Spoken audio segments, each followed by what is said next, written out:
her rolling up, Uber black Cadillac, high heel boots and a sexy body full of tats. Baby's bad, oh baby's hella bad. After her there ain't no coming back. Wanna take a run at that. I think she's feeling me, turn it up a few degrees. My imagination of her body gets the best of me. Oh gosh, she's such a tease, bitten lips, bruised knees. I'm addicted to her, need her touching me, cause she got a bad little waist. And we tearing down this place, off the liquor that we chase. Casamigos to the face, baby I don't need no space. Coming closer for a taste, and I'll show you how I make everything just fade away. Cause she's like sex, drugs, cocaine, body so insane. Jealous of the clothing that she wears up on that tight frame. All game, no shame, baby came here to play. I feel like an addict cause she's sex, drugs, cocaine.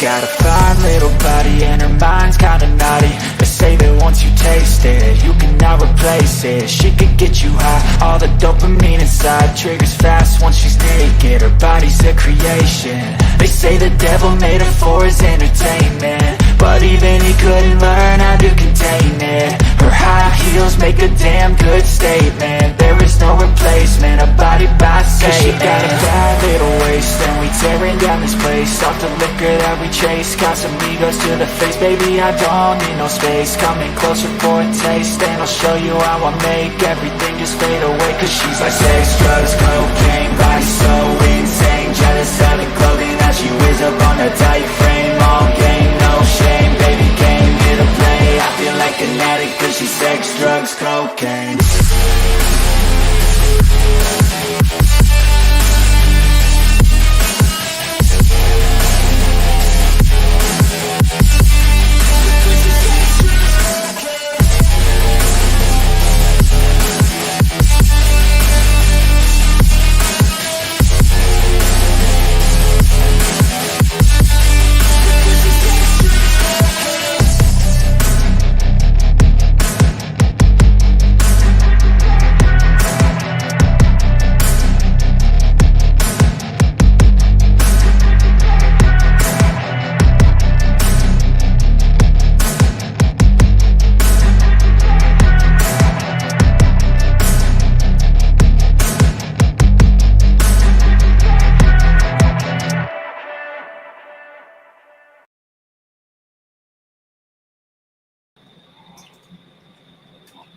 Well, how's it going?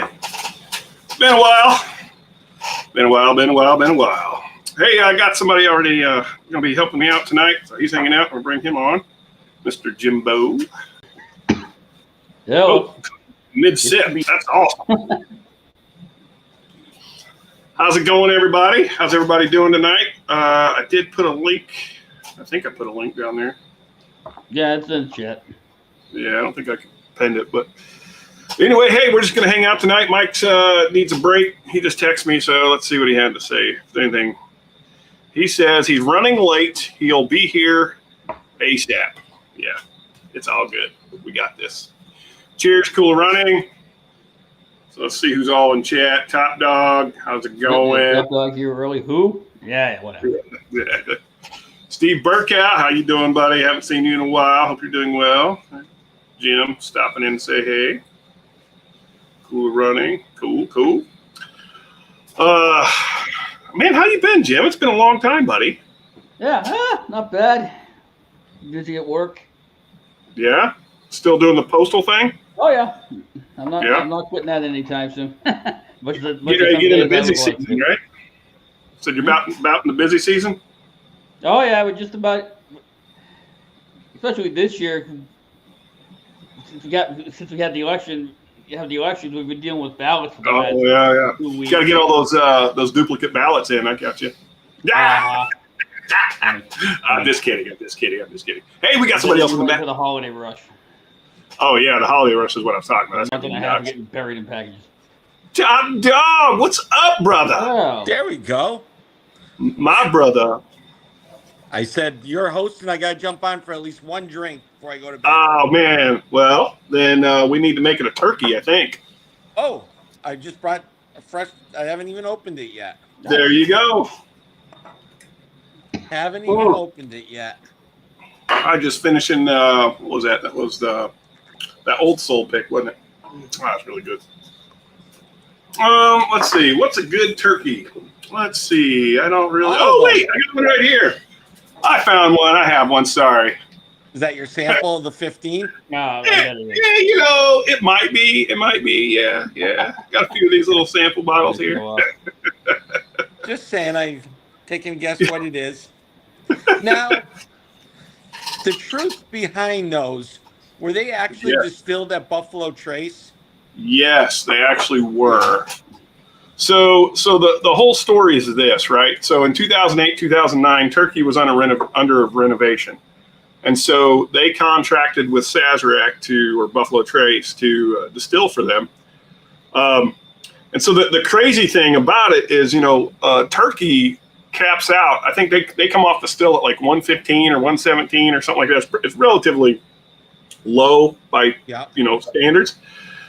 Buffalo Trace did not do that. They were distilling at 125. So that's why we're able to get these ones that are 124, 134, 131. So yeah, it's kind of cool actually. And it did eliminate some of the funk. Oh, dude, 100%. Yeah. But it's I mean, if you've got the Russell's 15, if you've got it, that's exactly what it is. That's exact. It has to be this stuff, right? Because that's when they were distilling there, and we had a 19-barrel blend from the broker who had just poured from 19 different barrels and made an infinity bottle. Yeah. And we tried it, and I'm telling you, man, it was Russell's 15. Like, wow, it was Russell's 15. So I was like, holy crap. So I do have a small infinity bottle that I'm going to be giving away at some point, and it's 14-barrel blend of that stuff. Okay. It's a 4-ounce bottle? 4 ounce. So it's like a 4-ounce bottle. So I'll be giving that away one of these days. Awesome. Yeah. Oh man, that's so good. Oh, I like the smell of this. Yeah, we blinded that, or you blinded it yesterday, didn't you? So I've got a buddy over here, Serge. If you guys know who Serge is, say hi, Serge. Hey guys. Cheers, Serge. Hello. Cheers. Cheers. So Serge went on the barrel pick with me to turkey, or to those turkey barrels, I should say, not necessarily to turkey. And then yesterday, you blinded the 70. We did the 70th. And that single barrel, right? The single barrel. Oh, was it this one? Was it just the? It was. Well, we did this one. Was it the LLMEs? The Spirit. Okay. That's right. That Kentucky Spirit. Yeah, that was a good pick too. Yep.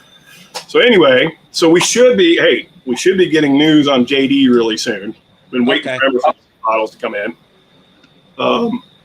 We got Renee's pick, which is obviously going to be the rye. Right. And then we got the Scott Pigsley tribute bottle. Nice. Yeah. So can't wait for those, and I still got samples from those left over. And man, oh man, those are just good. I just can't wait. So samples are still in the back room over there. I'm just not allowed to touch them. Yeah, I'm curious to see how they compare, right? When we get them and see how much they changed, and hopefully for the better if they changed.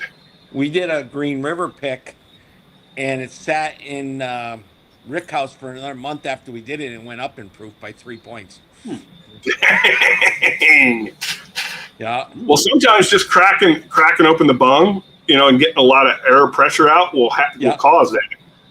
Because now that it leaves room for now the water to evaporate. There's space essentially in the barrel. The pressure is down. Yeah, so the pressure goes down inside the barrel. So now you can evaporate more, and you don't overpressurize. So that's cool. That's one of the tricks. If you want to get higher proof, keep the pressure low in your barrel, and your water will evaporate faster. Interesting. Wow. Yeah. Oh yeah. So those. Yeah, that is. So these things are freaking fantastic. These Russell 10s, a lot of people were kind of talking about them, and then people are saying, "Oh, it's kind of like the Elijah Craig thing." It's not at all. There's a lot of people done these side by side. I'll tell you, this thing is pretty stellar. At 90 proof, you can tell it's got some older stuff in it. It just drinks older. It has a longer finish. I definitely agree with that. And I didn't find that ME whatever everybody's talking about, but like you said, I always go to. That's one of my go-to fire pit pours. Yeah. That nice. I like the ME more than the 70th. I think so. I think I would agree with Serge. I'd pick that over the 70th, the Jimmy Russell 70th, which is still a really good bottle. Mm-hmm. But those MEs, you can just tell there's something special with those bad boys. But yeah, they unloaded a bunch of barrels. I mean, there's going to be a lot of people. You're going to see them pop up here and there. I think there was about 500 barrels that got out on the market. Okay. Some people are going to be blending them out. I will tell you, we saw probably every third pallet had an empty barrel on it. Yeah, we had 18 barrels out there. Yeah, we had 18 barrels we went through. But I mean, you think about that. So when you buy those lots, you buy them all, right? It's just like 400 barrels, and they had to pay a premium for those. There's no doubt about it. And then when you have probably one barrel out of 12 is empty. Listen, I know that's the game, but like to feel that barrel be empty, it hurt me physically. Yeah.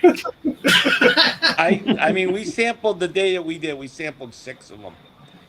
Yeah. That day. And it was brought to the store, so it's not like we went somewhere. They were brought to us. Yeah.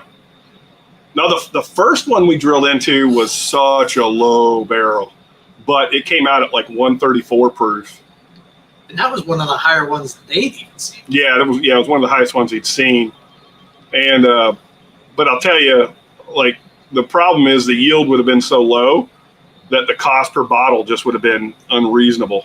It would have been, $350 plus probably. I'm not gonna lie, I still would have. I know you would have, but I ain't trying to do that. Actually, I think the barrels that we looked at were actually heavy. If I can find the picture, it gave the weight of all the barrels. Yeah. When we did it, like always, no clue where it is when you have so many pictures. Yeah. So the first barrel. I got it. Let's zoom in. The first barrel was 294 pounds, 310. This one didn't really, 266 pounds. And the one we picked is 124.6. And it did not give the weight on this one. It's not written on it for some reason. Yeah, so one of them we picked. So I've got 3 of them kind of lined up, but 2 of them are what we're going to start with. One of them is 131, right on the dot, and the other one's like 124.3 or something like that. So and that 124 is where a lot of them hit, it seemed like. Yeah, this is batch 09C 26, if that means anything, the one we picked. Yeah, that's all. That's that same area. Yeah. Yep. And then it gives location, which is TYRP040703, if that means anything. Yeah. Steve, that's a real good question. Go ahead. Yeah, that's Jim? House Tyrone, but I don't know what the rest of it means. Probably the row, how high up it was or something. Yeah. Ooh, yeah. That's a controversial one, isn't it? I mean, it's sad. I'll say that. I feel like it'll be a shame if Mark Carter doesn't get back into the whiskey blending game, because I think he's probably one of the best to do it. It's sad. I think it exposed, or is going to expose, if people are paying attention, kind of the costing structure that's out there with whiskey. And I think with money being as tight as it is, a lot of people are going to be a lot more careful on their purchases. I'll say that, right? Well, I know a guy who had a question as soon as he seen it. That was me. Yeah, exactly.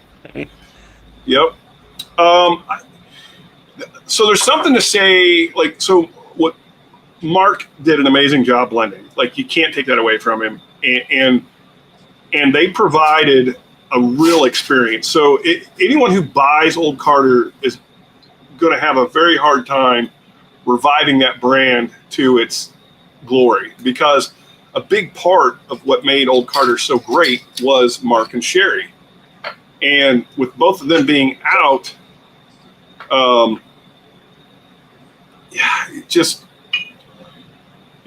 So I don't know how well it's going to go over.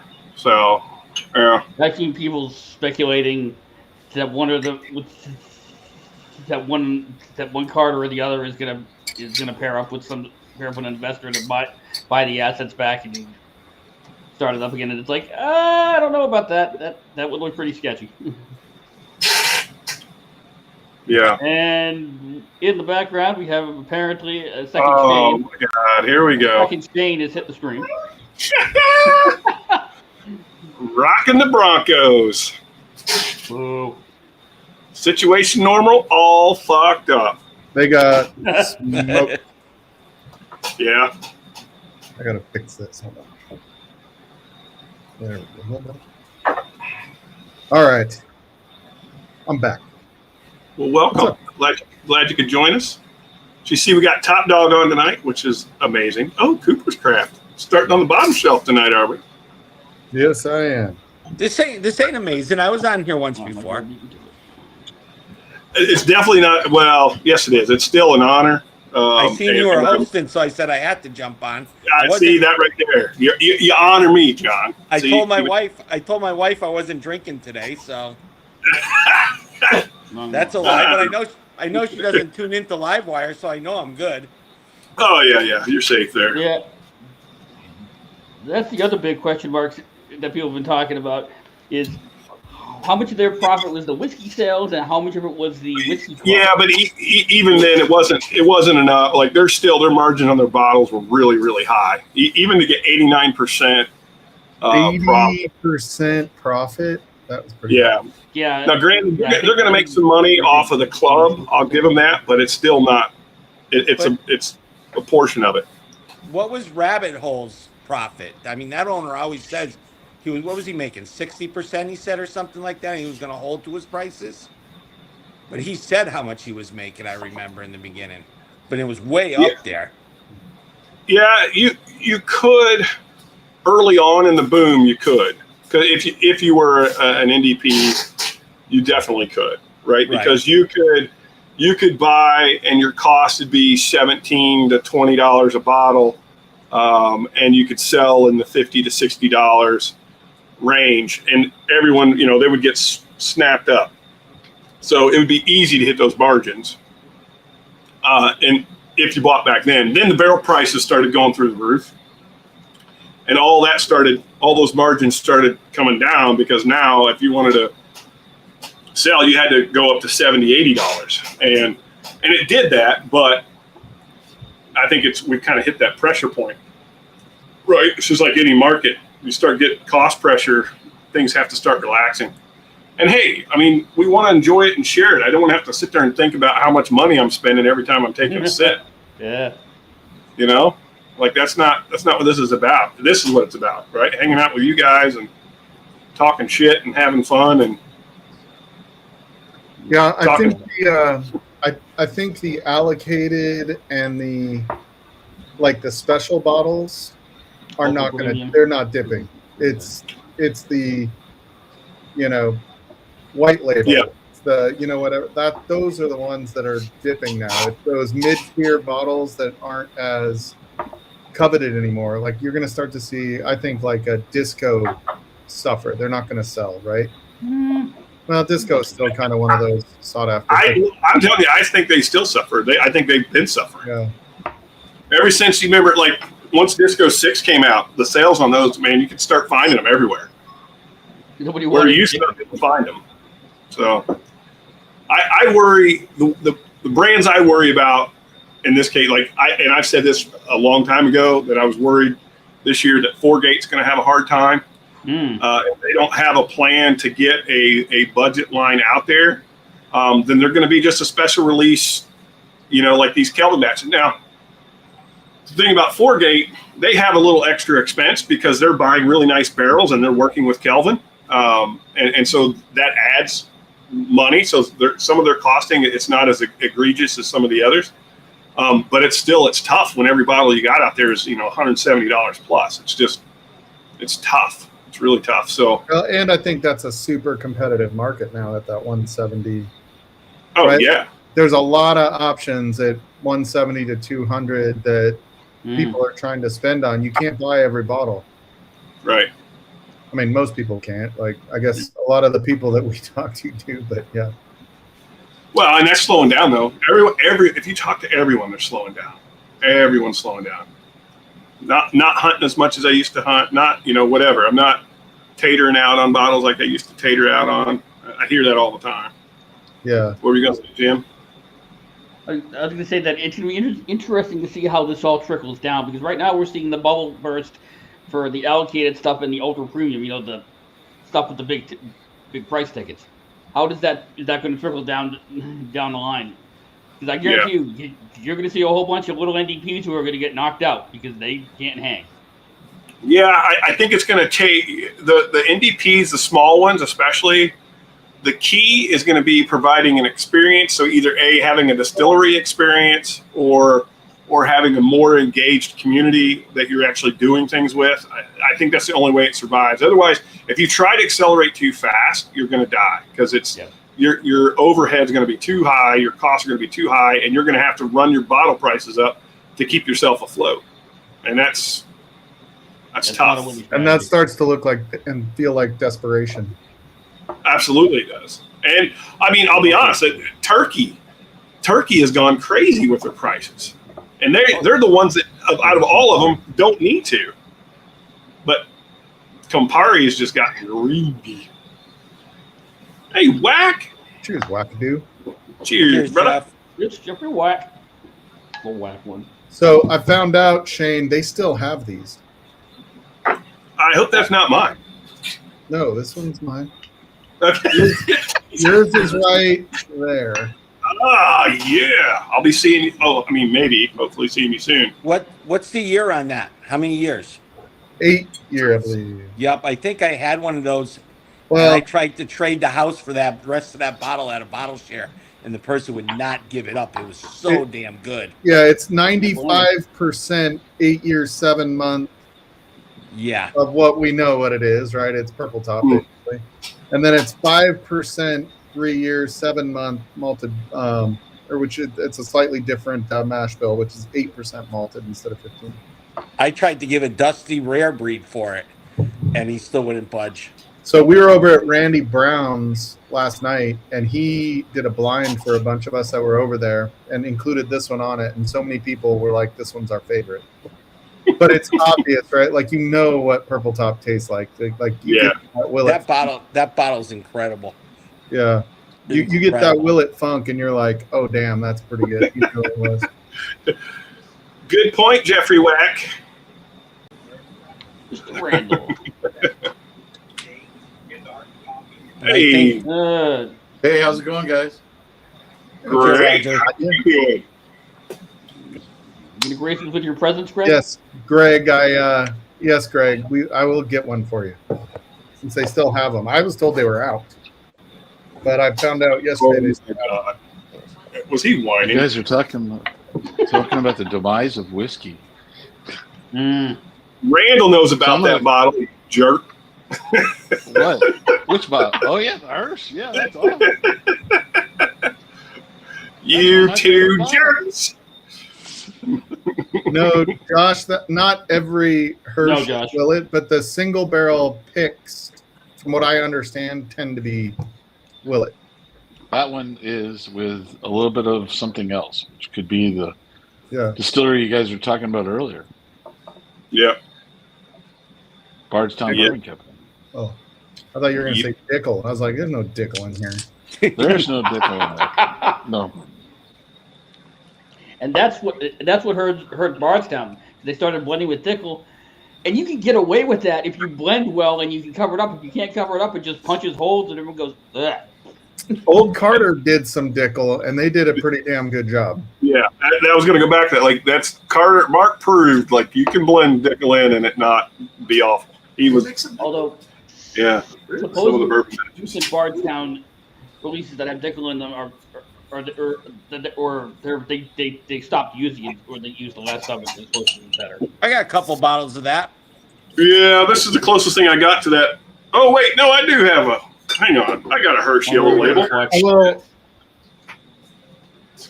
I forgot what I was going to say. Livewire whiskey. Represent.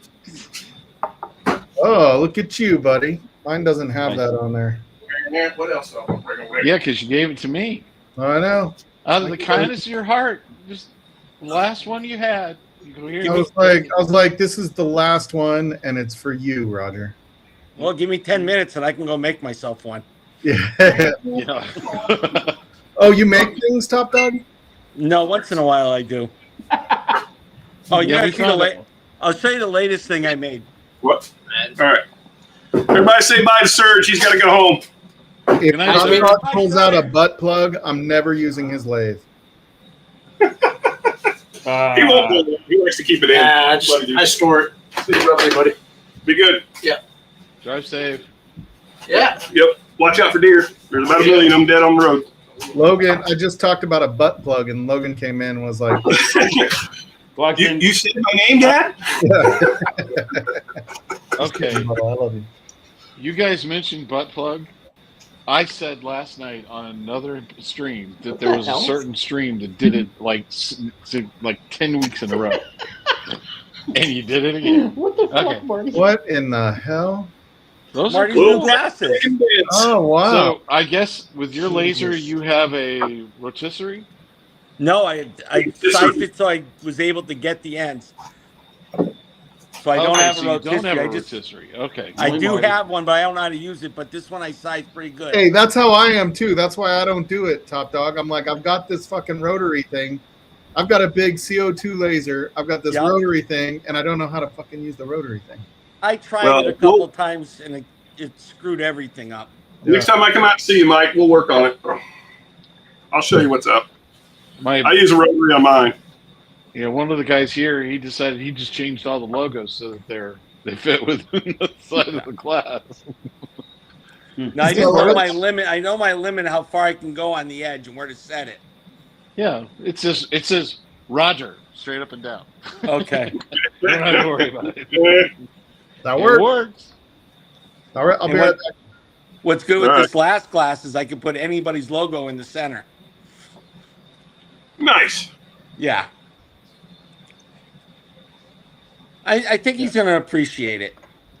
Yeah, I've got some new shirts coming in on Monday that are going to be fun. Definitely counterband shirts, but contraband. You know, we always said Wild Turkey didn't have a good enough shirt. Oh, that's cool. Huh. Cell phone holder with a guitar on it. Awesome. Yeah, the things I was doing when the wife was out of town for a week. You're like, what can I do? What can I burn? That's what I was thinking. What can I burn? Okay, and so I didn't know something I didn't know until someone has one of these, and his chiller went out for his laser. Yeah. And when his chiller went out, guess what broke? The optics? The bulb. Yeah. The two biggest things on it, it's like boom, and they go in succession. And he didn't, those are fucking expensive. Mm-hmm. Well, I got the tabletop one, so it's not that big. But now you got me thinking, because every time when I do something, it tells the temperature of the product, and it tells you the temps to watch and all that. Yep. Yeah, his got a big cover over it and the whole bit, and mine's has a chiller on it now. Mine's a small one, but I don't really follow safety instructions too much. Top dog, I can't believe it. Flying by the seat of your pants, right? Yeah. Oh, Burkel. Yeah, man. Look, there's a lot going on with Storytime right now in the background you guys don't know about, and I'm not ready to tell you all, but I will tell you this. A lot's going on, and it's pretty exciting, but as far as picks go, the strand of hands that I just picked came in, so I got to get those out to the people on the pick. So that one, if you know, it's called Steve. We got 2 JD barrels coming, a rye and a bourbon. And I'm working on the first private label Storytime bottle. It's going to be that 15-year turkey. We're going to have 2 single barrels of that, maybe 3. I got a batch of Christmas cooking. I got some old dragon bones getting ready to hatch. So, yeah, a lot of good stuff coming. So I'm trying to keep Logan Paul from going bankrupt. Well, he's screwed. He is screwed, dude. You see all his I don't understand why this was on sale so much cheaper than Liquid IV. Hey, Jigs. Cheers, Jigs. Cheers. I got Jim and Shane running the show tonight. I'm just a participant. So, Yes. You guys I gotta- understand me?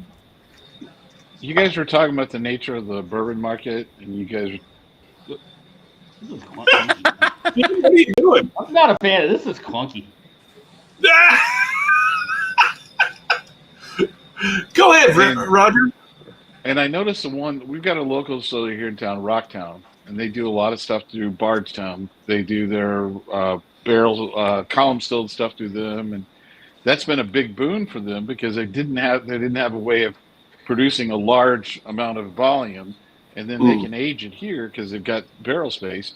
But what they're finding and what they're doing more of and focusing on is all their events at their location, which is in downtown Little Rock, and that is what's keeping them going and keeping the thing going is their bar and getting in people like that. And I think some of these places that are out in the hinterlands and rely on tour travel all the time and are not getting it, because if that travel goes down as you get into wintertime, you're going to have a lot of these places are going to, like you said, they're going to have some problems because they've got their focus and they don't have any other way of selling their product. They're not distributed or whatever. So, Right. Yeah, I think a lot of them are already used to weathering kind of those ebbs and flows of tourist time and all of that. What is that? Where are you going, Mike? Oh, you're leaving tomorrow. Yeah, I'm heading out tomorrow. I'm going to Santa What Clara. was that you just poured? Oh, shit. I need something out there in Cali on one of those nights. Yeah, for sure. I'm not going to bring a whole thing of them. But yeah, the smaller ones, I think they're kind of used to it, and their business model can handle some of that pressure and relaxation. Whereas if you're trying to ramp up and you're building a new distillery or you're trying to commit to 4,000, 5,000, 6,000 cases of moving them a month or a quarter, it's tough. It's going to be real tough for you. Yeah, I mean, you look at all the ones that have opened up new distilleries and new spaces, Augusta, a whole bunch of different ones out there. Was it Lawrenceburg changed their name to Larrikin, which unfortunately, or fortunately, I know that's got to be a huge money thing to switch your name up and legal and change all that. But they actually had a really good bourbon that they put out at the Kentucky Bourbon Festival. Everybody's talking about, but that's only going to last so long. You got to have that next big thing. Well, the Larkin or Lawrenceburg has their distillery that's open like 1 or 2 hours after everybody else, and that's how they're keeping their traffic going in there afterwards. He was telling me. He says a lot of the people from Wild Turkey go there, Four Roses, so they want to drink after work, and his bar is kept open longer than everybody else. Yeah, because he has a different license. Yeah. Yeah. But he still has a source, and he sourced a lot of his bourbon. The Bottle and Bond, which is what everybody has been talking about from the Kentucky Bourbon Festival, is 8-year 1792 Barton. And they say it on the back of the bottle, which I think is pretty cool.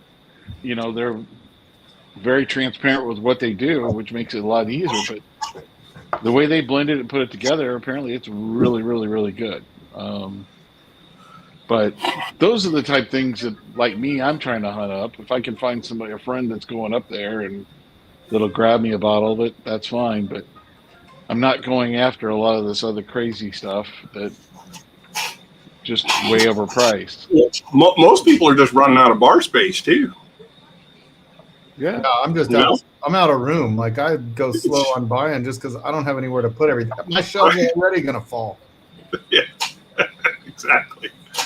So that's a good thing too. Oh, I did forget to say too. Go ahead. I just fill them in barrels in the garage. Take all my 4 whiskey. I'm working on my Christmas blend already. Well, there you go. We do have a pick coming from these guys too. I forgot to talk about this. It's a 10-year, 36% rye mash bill. This thing is, it's amazing. It's really good. That'll be next year, right? Yeah, that'll be like January. Yeah. We're actually going to go up and fill the bottle. This bottle is from the barrel that we filled right there, and then the rest of the barrel is going to get. We're going to go up and actually fill it. Cool. Fill all the bottles and label them and all that stuff. So it'll be fun. Good experience. Where's Greg? I'm drinking this Hirsch, and I want to see the look on his face when I drink it. Yeah, Greg, I know you're sitting in your office doing nothing. Trying in the eye, like you know how you look somebody in the eye when you're well, you never know. His nurse might be taking a sample right now or doing something like that. That's possible. That is possible. Man, dude, that Hirsch is so freaking good, though. God, I love that. Yeah, it is really good. Even this one too, the one that I have, is freaking fantastic. Thanks for telling me that, since I only had it once. Well, I had a couple. That's why I drank the whole night at the share. I didn't even try anything else. I just stick with that bottle.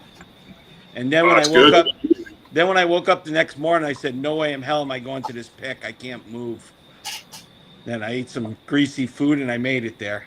And you went. And I went. I don't know how I walked to my room after drinking all that stuff, or that one stuff. I wonder if they have any other picks up there that I don't get. I wouldn't remember anybody that had a problem with going on a pick and not being able to get back to their room. Well, that's usually not me. That's usually not me. Oh, I know, not you. Was that Steven? But is it? Yeah. There's a lot more than just Old Carter going low that makes me think that these distilleries are struggling in general, right? Barrel, totally.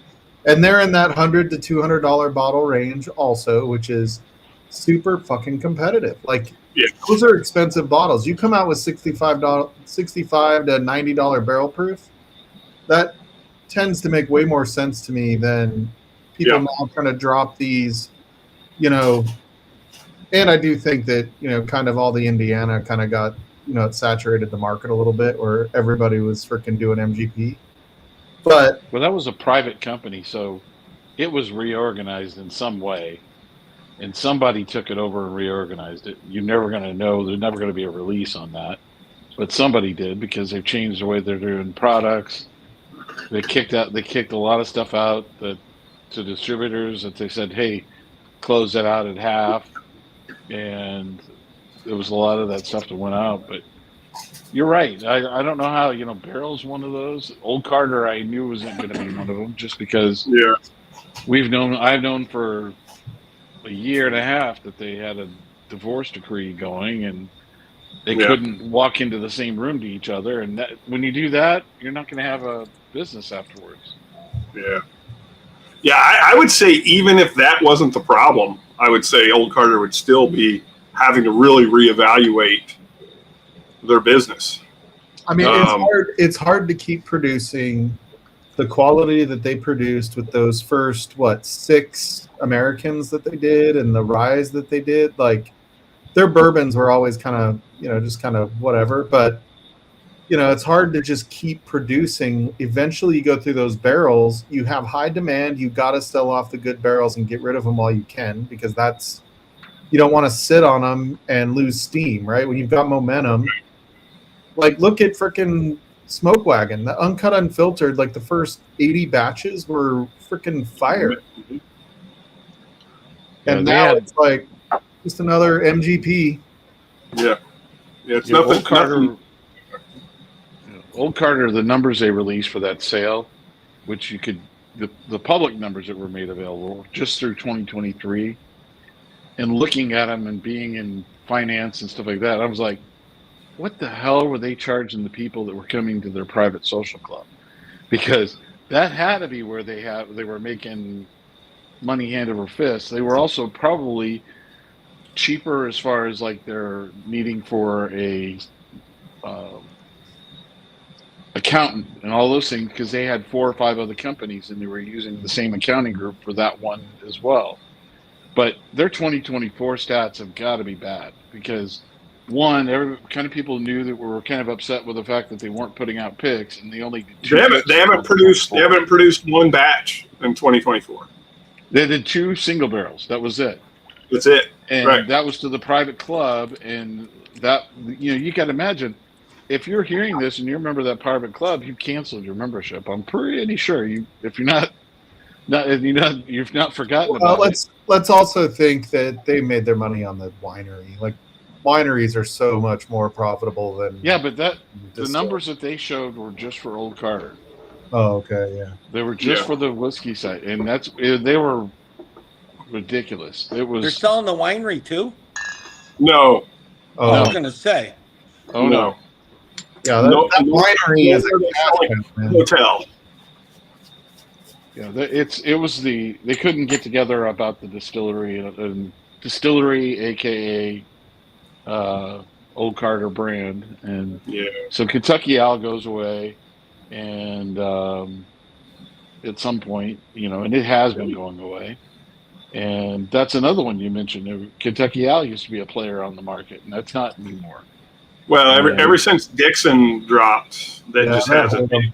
And you know why? Now we all know why Dixon did drop. Because let's also, I think there's something else that's happening too, and it's all these picks are kind of damaging that market, right? So I think there's so many picks, so many single barrels you can go get, be it on Whiskey Tube or in your local liquor store, that to go have a blend for 4-gate, like I don't have to go spend $200 to get something like that, right? Like, right. Yeah. And it's hard enough to maintain the quality through all of these batches that they're dropping and barrels that they're dropping. Then you're competing with $100 pick. You know what I mean? Like it's just so hard when you can go get such great picks at $100 now that to go do a $200 batch just to say you got it. It's getting hard to justify to go Kentucky Owl to get it. You know what I mean? Like, I would agree. That day and that part of the market's gone. Again, I think it's going to be. That's why you're seeing Bardstown Bourbon Company come out with all these different versions of Origins. Yeah. Because that Origins is their $60, $50 to $60, label that they're. It's also their distillate too. They're distilling and they're putting it out and they're selling the hell out of it. Because they make more. I'll bet you there's more profit in them selling those than the discos. Yeah. And they do distilling for, what is it, 80 or 90 some odd other labels between Green River and Bardstown? I had Disco 12. Well, Green River distills their own to the point, which it's a low price point. And they have, but they make something for everybody else too. Yeah, I mean, and so does they do a lot of contract distilling. Most of the Green River stuff is out to other people in that distillery. Yeah, and they're still able to keep their bottles under $50. Both of them. I went through tours on both of them, and they got a software in both of them that basically allows them to. They put in the distillery that they're doing it for. It sets the heat on there. It sets all the temperatures, all the different things it goes through. They have determined they want for a batch, and they just the system does it, which is amazing. Yeah, because you used to, the guys would, Jimmy Russell would never do something like that. Jimmy would be like, oh, you're going to get what the fuck comes out of the still, and that's how it was. But now these guys have really got to be more boutique-y and niche-y to make it in the marketplace. And it also cuts down man hours too, and the computer does mostly. Oh, yeah, exactly. Yeah. Yeah, it's, I don't know. I just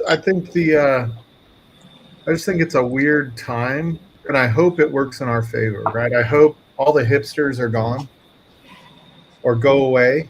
You know what I mean? And just the people that enjoy sharing whiskey with other people and, you know, trying new things, Actually start drinking getting it. access, you know? Actually drinking the whiskey. Yeah. That's the thing. That how many bottles of Blanton's? We were trying to figure out how many bottles of Blanton's are out there that will never ever be drunk. They're sitting 60%. on some non-drinking person's shelf because they have 60 all the letters that spell Blanton's on the bottles.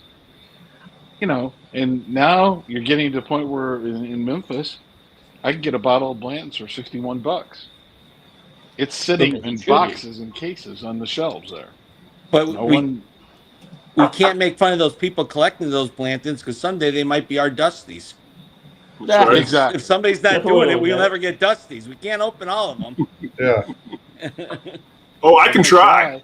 You can try, but you don't. You know, we'll never get It's a good time. Dusties if you. I'm Open just them all. saying, Top Dog, I'm not guaranteed next year, so I can't wait till the Dusty gets here to be a Dusty. I want to drink what I can drink now, and Right. not where I have a problem. I don't have a problem. Yeah, I can't drink what I have now. Yeah, I can't drink everything I've got. That's why, like, I find a bottle like this, I'm opening it tonight. Shut up. Like, what We'll if talk it's about my brands favorite that I look at. filters ever? My problem is Did I you got say- right now is are we like you drinking guys said, I Bookers got now? so many unopened ones, I don't know which one to open. And I always return to the same ones. Man, Well, I so you got- know what I did try last night also was whatever Jane, what's it called? Widow Widow Jane? Widow Jane. Widow Jane 20-year-old. What was it called? The black something? It's like a Black Mamba. yeah, something like that. It goes for like $500. Mm. And it was definitely not worth $500. Oh, bottle kill. The black opals. Black Opal, that was it, yeah. Oh, Yeah. And we were sitting there, and I'm like, okay, it was $500. I would never pay that. And I'm like, how much would you pay for it? And everybody was like, this is not $100 bottle. Even though it was 20-year-old Dickel, the minerality was almost not there at that age. Right. Right? It was very oaky. But wouldn't all of us pour a $300 pour, $400 pour, and say, "Oh, it wasn't worth that bottle's not worth it just because of the price"? But if we drank it blind and not knowing, we may have a different opinion on it. Oh, sure. I would say the company and the backdrop to where you drink it is going to make it worth it or not. Right. You can drink Malort with a good right amount of people, and you're going to love it. Shane It'll be has the never best thing had a at the pour end of that the he night. liked Yeah. in my company. That's true. Everything sucks at Stahl's house. Yeah. I have the same thing next door. Everything, yeah. Yeah, I know exactly what you mean. Yeah. No, I mean that's the. I've always said I don't think there's a bottle of whiskey on the planet that, on its own merits, worth over $100. Yeah. There just isn't. Well, yeah, I think that $100 is the diminishing point of return. I think once you start going beyond that, even if it's the most amazing whiskey ever, like, is it like? And I've had some, you know, but was it more where I was and who I was with that made it that exceptional? Or if I tried it blind, to Top Dog's point, I would be like, oh, this really was that good. Yeah, I mean, you're going to have the good experiences, but I'm just talking about raw value, cost to manufacture. No way, like over $100, no way. But when you talk about a rare bottle that I get to share with a friend, that I get to have experiences with, whatever, those things are priceless, right? And those are the ones that you'll pay stupid money for. Right. Oh, hell yeah. And then we say we'll have whoever tries it, we'll have them sign the bottle. You forget to do that. Next thing you got an empty bottle and everybody's gone. It's like, wait a minute, I wanted to do But all you this. got the memories, you got the stories. Right. You got just what wanted their matters. names on it. Yeah, for sure, right? I did finally get to try Russell's 15 last night also. Oh, did you like it? Ooh. Yeah, it was good. Nice. Again, I don't know if blind it was worth $250 good, but it was good. I mean, was it 3 times better than a Russell's pick? Yeah, No. I would say No. Not cost, but Yeah. 3 times better. Sure. My bourbon of the year is $109 so far. Copper and Cast 9-year, 117 proof. It is just so good. You and Mike Brock love that bottle.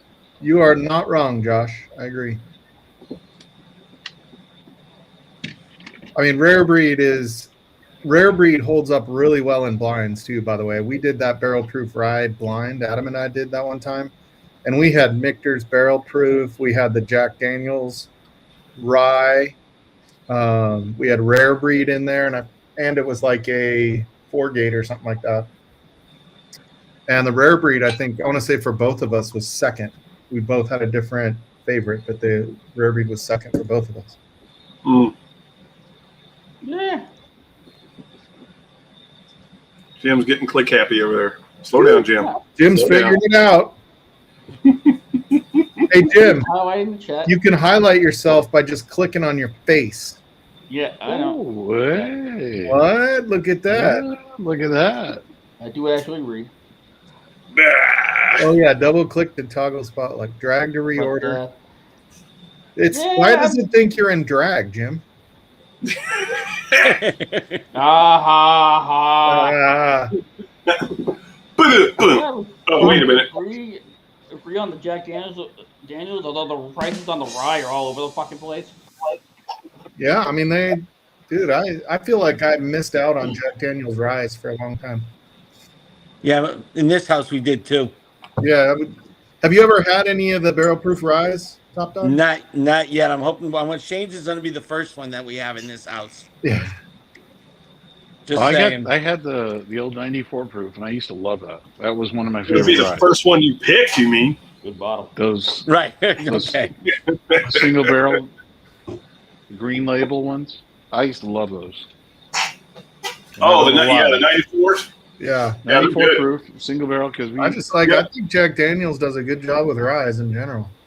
everybody was doing a couple of 3 or 4 Christmases ago. Those 3-bottle sets. They had the regular Jack, the rye and green, and the barrel proof, and they were breaking those sets up to sell the barrel proof, and they were selling the rye. Hey! They were selling the rye for like $5 or $6. And I was like, I'll take that, and found out it was really damn good. Show us the moo-moo. Nice. What moo-moo is that? Let me do everybody a favor. There you go. Your bank account. Parts unknown. I love it. How are we doing, Greg? Doing well. Hope everyone else is. We're better now. How's everybody liking the Evernorth stuff, for the record? I just got a bunch of samples of it, and the first one I had was a 3 distillery blend. I think it was Barton's, MGP, and something else, and it was real good. Was it good? I've heard really good things. Obviously I can't get them here. I traded a batch of glasses for all their samples, which was nice. Damn. Thomas Anderson sipping on a Weller Special Reserve live wire, skinning out a big buck. Cheers to that, dude. Congratulations. I had Weller Special Reserve pick earlier tonight. Single barrel. First one I've ever seen, and it was really good. Quick question, if anyone knows. Did Green River used to be Medley Distillery? I want to say it was OZ Tyler. Yeah, OZ Tyler. Yeah. And it's funny. I wondered, I saw a bottle of something on like an auction that said Medley, because you never know which one of these things are like an old Bardstown, Heaven Hill or something. And when it had what's it, DSK number was 49, and when I put that in, it came up as Green River. Green River's 10. Okay. But it was in the same place though as Green River, that just on this old bottle. Well, I want to say Tyler Distillery used to be something else. Somebody else this week was talking about Medley too, and I'm not sure what live stream I was on. And I think it was part of it. I know Mellowcorn used to be Green River. That was one of their first brands. And Well, it was the same city and everything. And when I put that number in Top Dog, it came up with the same places. right. You know, what's it, Owensboro or something? Yep. Owensboro, it's Kentucky. Yeah. Yeah. So Yep. I was just curious. Just an old bottle on one of those UK options that looked kind of interesting, you know. Maybe it was. And again- Maybe it was. I probably was on Dusty Dan's then. Maybe that's what he was talking about the other night. Yeah. I think Dan was talking about it.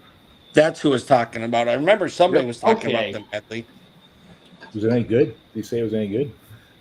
I don't pay attention. The So older stuff is really kind of.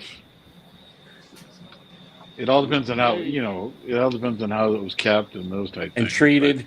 Yeah, it looks good in Yeah. the bottle, but who knows? yeah, so it is worth noting that OZ Tyler was originally Green River. They changed the name to OZ Tyler, and then after they shadow over that name with a bunch of garbage bourbon, they renamed themselves Green River and magically got better.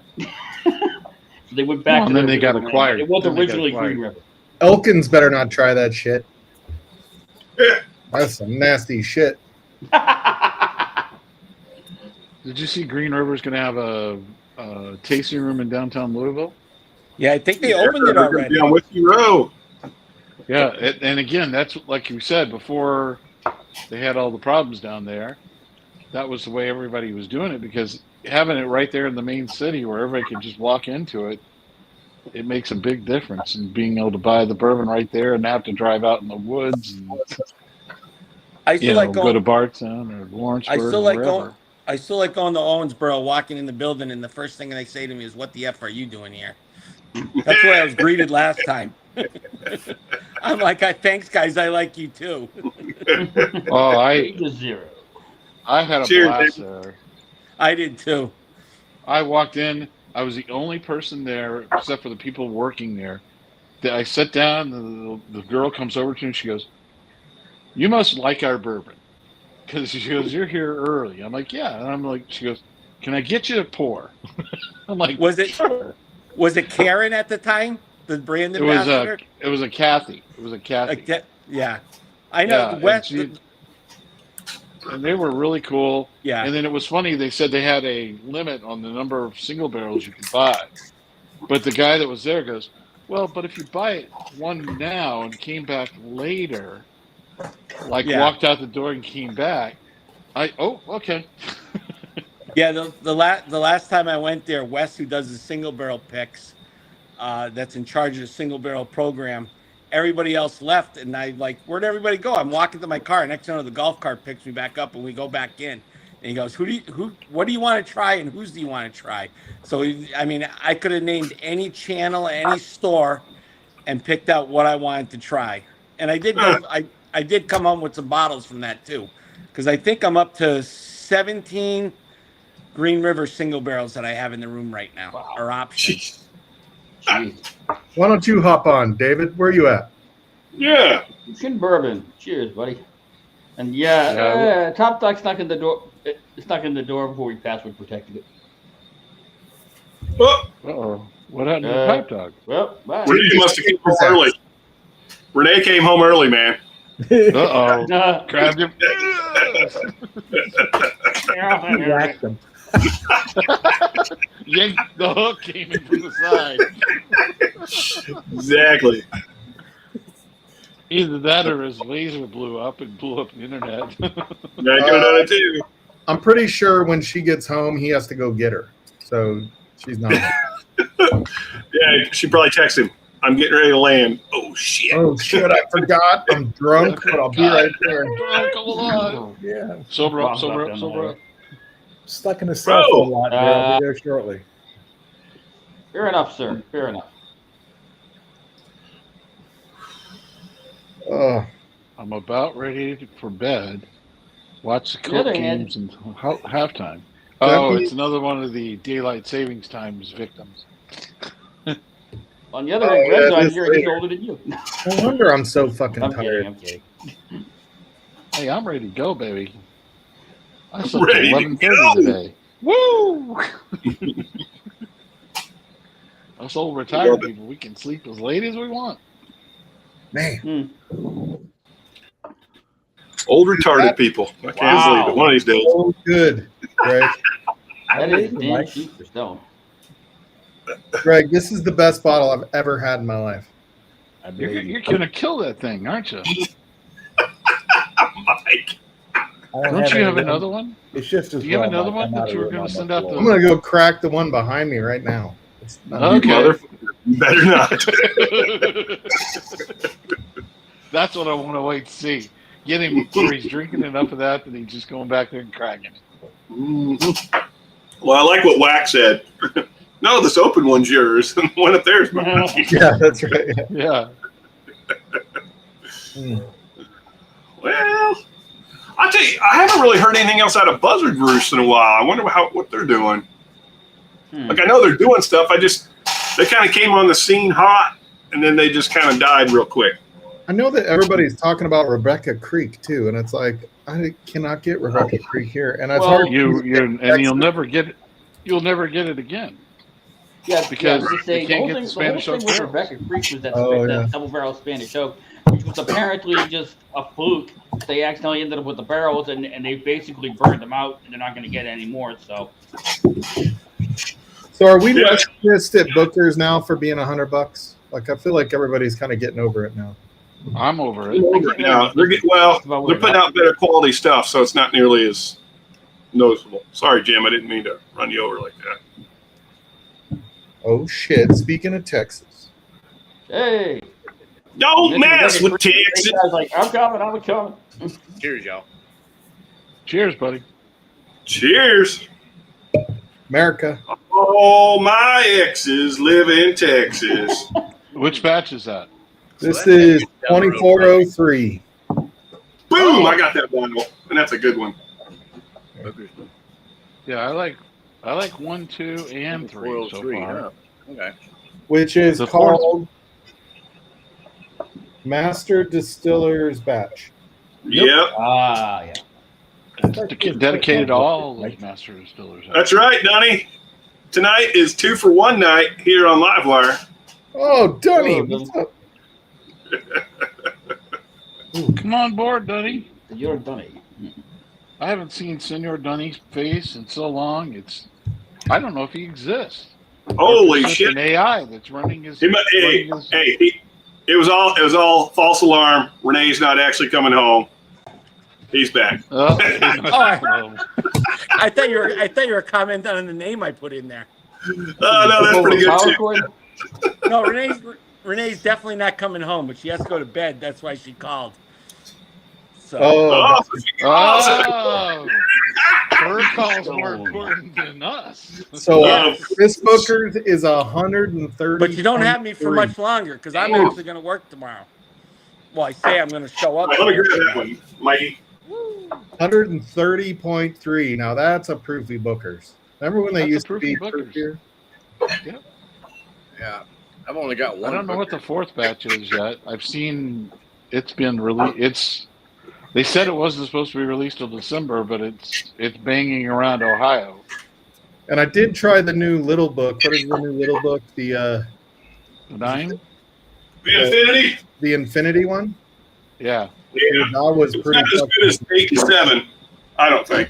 Dude, like what got me on that one is like you start to get that Beam peanut note. Like, you know how you think it's like, oh, here comes the peanut shell Bookers. And it Here just comes like it like just evened out and didn't like overwhelm you with peanut. It just was like just that little hint. Yep. And it was Yeah. just enough where it was like, oh dude, this is pretty good. It was pretty good. I liked it. I thought that was pretty good. Have you had 7 and 8 little books? The 7. No, I They're think I both- was 6. They're both really good. 7 and 8 are really, really good. One's a bourbon, one's a rye. 8's a rye, 7's a Yeah. What's up, Steven? They're both All right, good. buddy. Hey, Yeah, the Steven Infinity, I Scott. talked to Buddy and him into buying 2 bottles of it, so I could wait to get a bottle from him once I had money. So. Mm. Nice. Hey, how's your new job going, Raja? Are you kind of working on the side now? Yeah, I got a couple of things on the side. I'm trying to get my wife. She'll be probably in the middle of next month. Be working somewhere outside of the state of Arkansas again, which will be might mean we'll be flying and moving again. But oh well. Oh wow. You're going to be moving again? I thought you said you weren't going to move. I don't want to move, but The boss says you're going to move. But you want to live with your wife, so Yeah. Yeah. Yeah, That's I moved 4 times like that. she's Said I a was never sugar going to mama. move. Hey, Roger. If you move more than 3 times in a year, it's called migrating. That's not fucking. Yeah. You know. Call you a gypsy. Well, Fucking, oh, I'll take one of the places that she's looking at. So they're all. She's got people fighting over her, so I'll leave that alone. So nowhere, Are no. they like 30-year-old dudes? huh? I said, No, Are they like company. South Carolina? Is it? No, it's one of them's actually in Kentucky. That's the one got my vote. Where, I So, don't hey, know why. I think Mark. the 30-year-old dude was meant towards me, not you. He was just okay. taking a shot at me at that. Mark, great shot. yes, sir. I assume you were on the Texas battle stream over there with Doc earlier. No, missed it. You weren't on that one with Doc, Old Fashioned Ways or whatever. No, I missed that one. Oh, they're having a battle of the best Texas whiskey. Yeah, well, Okay, they already I settled settled in it. the morning. What'd you give her? And I think all 4 of them picked different ones. Oh, Yeah, really? I did. Yeah. I'm pretty sure there's only one Texas whiskey that's any good. My stance was, jokes on all y'all, there is no best Texas whiskey. They're all that. I don't know. Still Austin is pretty fucking good. I gotta say, You're right. I was You're pretty right. impressed with Still Austin. Yeah. I've never had Whiskey the Becker Shaman Creek. loves it. I mean, granted, I have a lot of different Texas whiskey, including like Crowded Barrel and Whiskey Tribe stuff. I have a lot of that stuff too. But for me, Still Austin, I have like 17 different bottles. I mean, different expressions of Still Austin. Wow. Yeah, they seem to do it better than most in Texas. That's for sure. And I attribute a lot of that to Nancy and the way that she's shown them how to, add a little bit of water to the barrel to help, tone it down a little bit so that it's not, like Garrison Brothers. It's not that barrel. No. Oh my God, Garrison Brothers is probably the only thing worse than Garrison Brothers is Elkins. Here's what? Elkins. You're just not gonna let that one go tonight. No, I want them to be buried. He's wanting them. He's wanting them out of business. I think they are out of business. They caught on fire a few years ago, and I'm not sure they ever rebuilt. I have, let's see, I got one Garrison Brothers just because it was given to me, and I have not popped it yet. I got one. I think that's going to go into my infinity barrel. I like Belgium's barrel strength ryes, though. They're not bad. They can be good. I like the cowboy bourbon. I'm telling you, it's different, but it's good. It's different.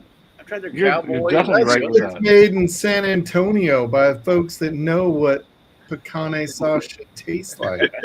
New York City.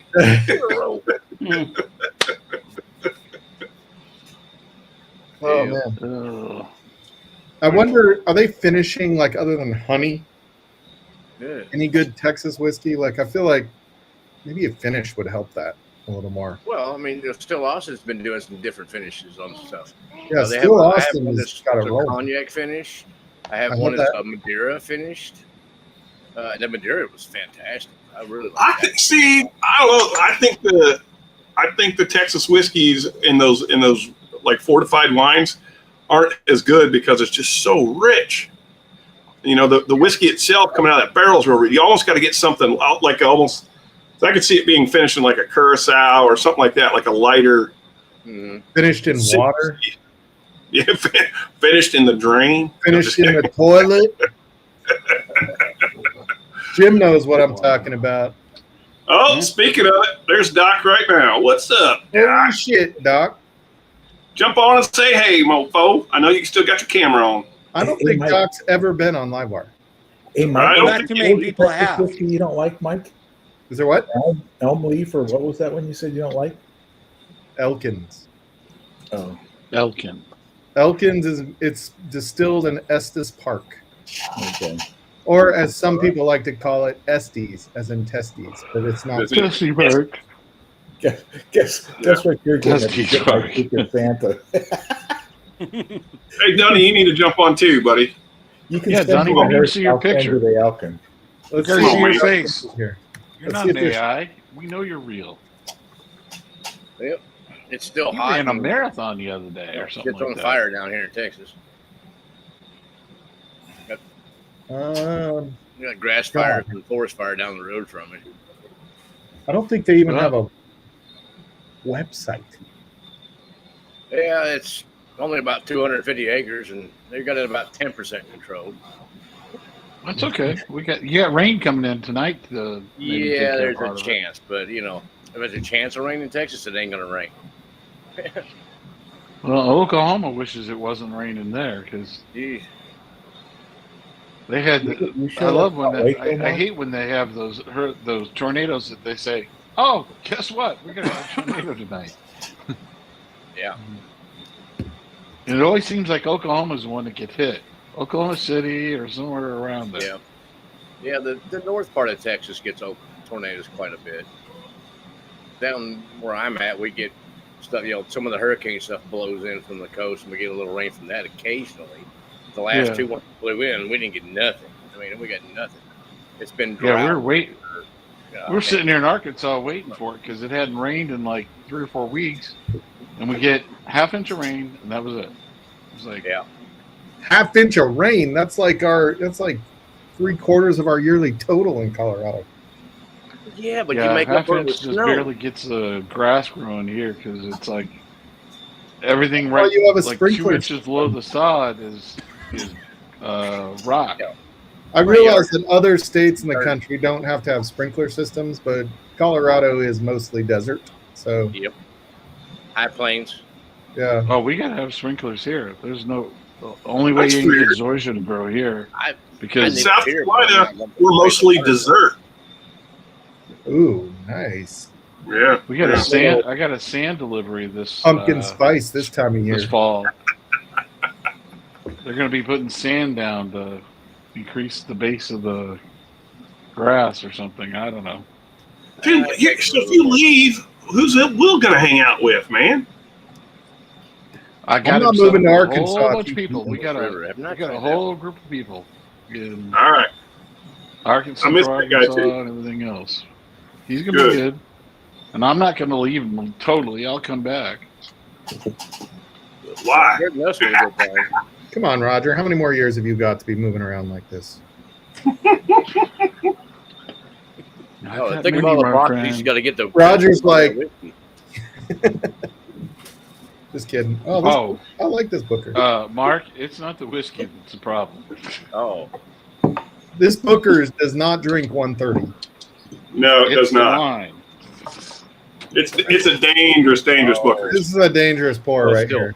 Roger, it's the bottles. You got to transport all the bottles in the boxes, so I've got them all saved here. I'm gonna jump in it get myself. rid of any of. Which one is that? That's the same one Stahl's drinking. Oh. Well, I was We only drinking got one the. Booker's, and apparently it was the shittiest one they put out. So I bought Nice. another one.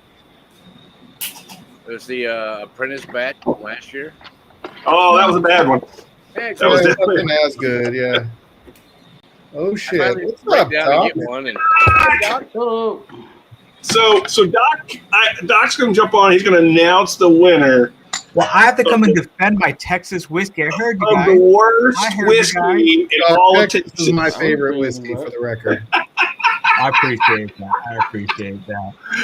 All right, Doc, you got We the love floor. Doc. Tell us. So you Tell want us. to know the winner? So Yeah. it was close. It was a close race, and we had first and second. And our first place winner was actually still Austin Nancy pick. nice. Still Austin Nancy pick. Not a surprise that still Nancy pick won. You know, No, Yep. no. And what was the second place? the Andalusia. Andalusia. Oh, Oh, Andalusia's good too. I haven't had that in a while though. Yeah, it was more of a malt, like it had a malt finish to it, but it came in second. So it was 25-21, pretty damn close. Dang. Wow. That is close.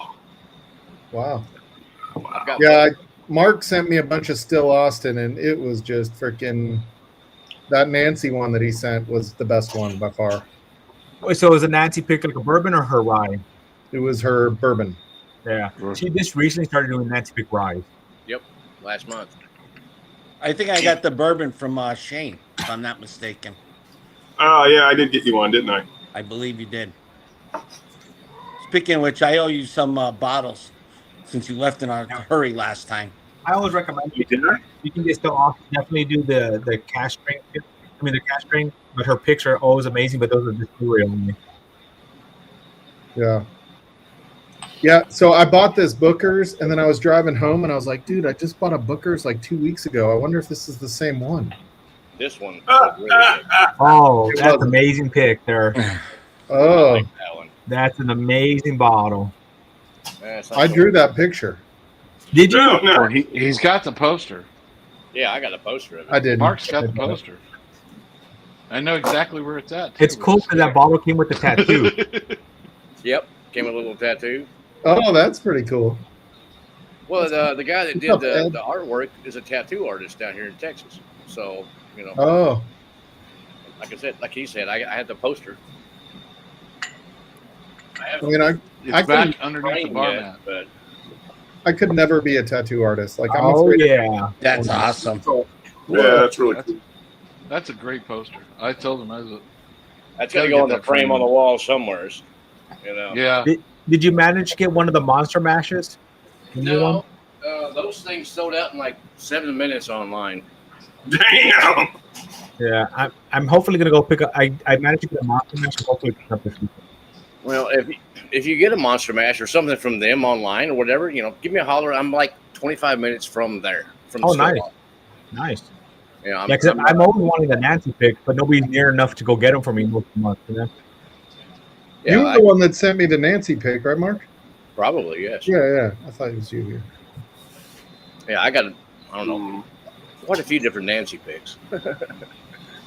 I enjoy them all. So Mhm. what we've established here is if you want a Green River pick, go to the Bourbon Engineer, and if you want a Nancy pick, go to Mark. There you go. No, There it's you not go. the bourbon engineer. It's Top Dog. I got to get rid of that. I know. I'm just giving you trouble. I have the blue cornet. I'm gonna pour some of that out. Yeah, this Booker's, man. This He kid. assumed an alias. He The jumped one on for it this and year is gonna be assumed coming an out alias. really quick. It's coming out pretty soon. They teased it at the labels. Come on, Dunny. Where you at? Cheers, I am, John. Cheers, Mr. Bond. I'm really looking forward to the cigar blend that they're coming out with at Still Austin. Oh yeah, dude. Listen to Nancy talk about a cigar blend. Oh, she's the It one makes that you realize does the how- cigar blend. Yeah, it makes you realize how everybody else just does not understand what the cigar blend is. You know Yep. what I mean? Like they're just trying to match her finish and not understanding why she finished it the way she did. Yeah. I don't even think they're trying to do their finish either. I think part of it's just a marketing thing. Yeah. Oh, yeah. She just an was name. on Friday did a live and she was actually on the comments there, and she was talking a little bit about that. That if she feels sorry that she put that out there, only because of how many people have done it, but not even tried to make it a cigar blend. You know, No. they're just Yeah. using it as a mark as a name to market. But I mean, she's doing one with Still Awesome. There's Still Awesome cigar blend coming out really quickly. Yeah, Well, this when fall she- here soon. I think it's called Tangier or something like that. Yeah, Tangier, and she said like I was wondering if it was gonna be a very limited one, but it's I like don't think it's quite a few bottles coming out, so it Yeah. should be available. It should be available. Oh, good. Yeah. Mark will hook me I'm up looking with for like a case. Anything Nancy does and a cigar blend, heck yeah. Oh yeah. Right, count me in on that one. Oh yeah. When she was on Jason's stream, she really opened up because she was mad at everybody doing cigar blends. Yeah, that yeah. was a good stream because Yeah. she had anger in that stream. Yeah, The I was clear actually also one of had my favorite alcohol in streams that that she stream. did. Yeah, I alcohol, really liked yeah. that stream too. She also was in chat in Marty's stream one time, and she was, I think it was Marty's, and she was going on and on about what, like she was chatting what the details are and why like what she's trying to create with the cigar blend, and it's the finish is like an afterthought. It's not the finish because everybody's like trying to do like the Armagnac finish or whatever it was on the original cigar blend, and it's just not what it is. Well, she just wanted to be above her cousin and tell him that he doesn't know what he's doing. Yeah. Yeah, but she does some amazing stuff, and I'm really glad she did. Like, when she said that she was sorry, she put, I was like, I'm not sorry you put. I'm glad you did it because you gave us a level to achieve, right? And I think she took us to another level and all that stuff. And sure, everybody's trying to copy her, or trying to at least name it, but not copy her. But they should actually try to get her stuff and then match that. And the funny thing is, I did a blind with that, and Shane was actually the closest I got to it. He came in second on my blind for that. So. Oh, really? Yeah. I mean, and that's when I decided I trust Shane's palate. You know, he's sophisticated. He's like, it's crap, but I liked all his picks he's done. I like. See, the best ones is Twins. But hey, to be fair, he likes Texas whiskey. He likes Texas whiskey, y'all. So you got to take that for what it's worth. Damn. Hey, Doc, if you tried any old Dragon Bones. Oh yeah, I've talked nothing but good stuff about you on my live a few minutes ago, talking about the Shanahan's release and all. I take it all back, sir. I take it all back. No, man, I love you, brother. You know that. Twins. It's funny that both of them were the same distillery, but Twins and Friday at Fred's were was it Barrel 1 Twins? And Barrel 3. Barrel 3 and Friday at Fred's were my two favorite. Oh, Friday at Fred's is freaking amazing. Yeah, those are my two favorite. Yeah, exactly. There it is. Yep. I'm still waiting for Shane has one that he's supposed to be sending me. Have you sent that out yet, Shane? No, it's boxed up. It just hasn't shipped, man. Oh, look, there's another Friday. Look at all these Friday at Fred's popping up right here. Rob Miranda. Dude, I think that bottle will go down in history. I promise you. That bottle will go down in history.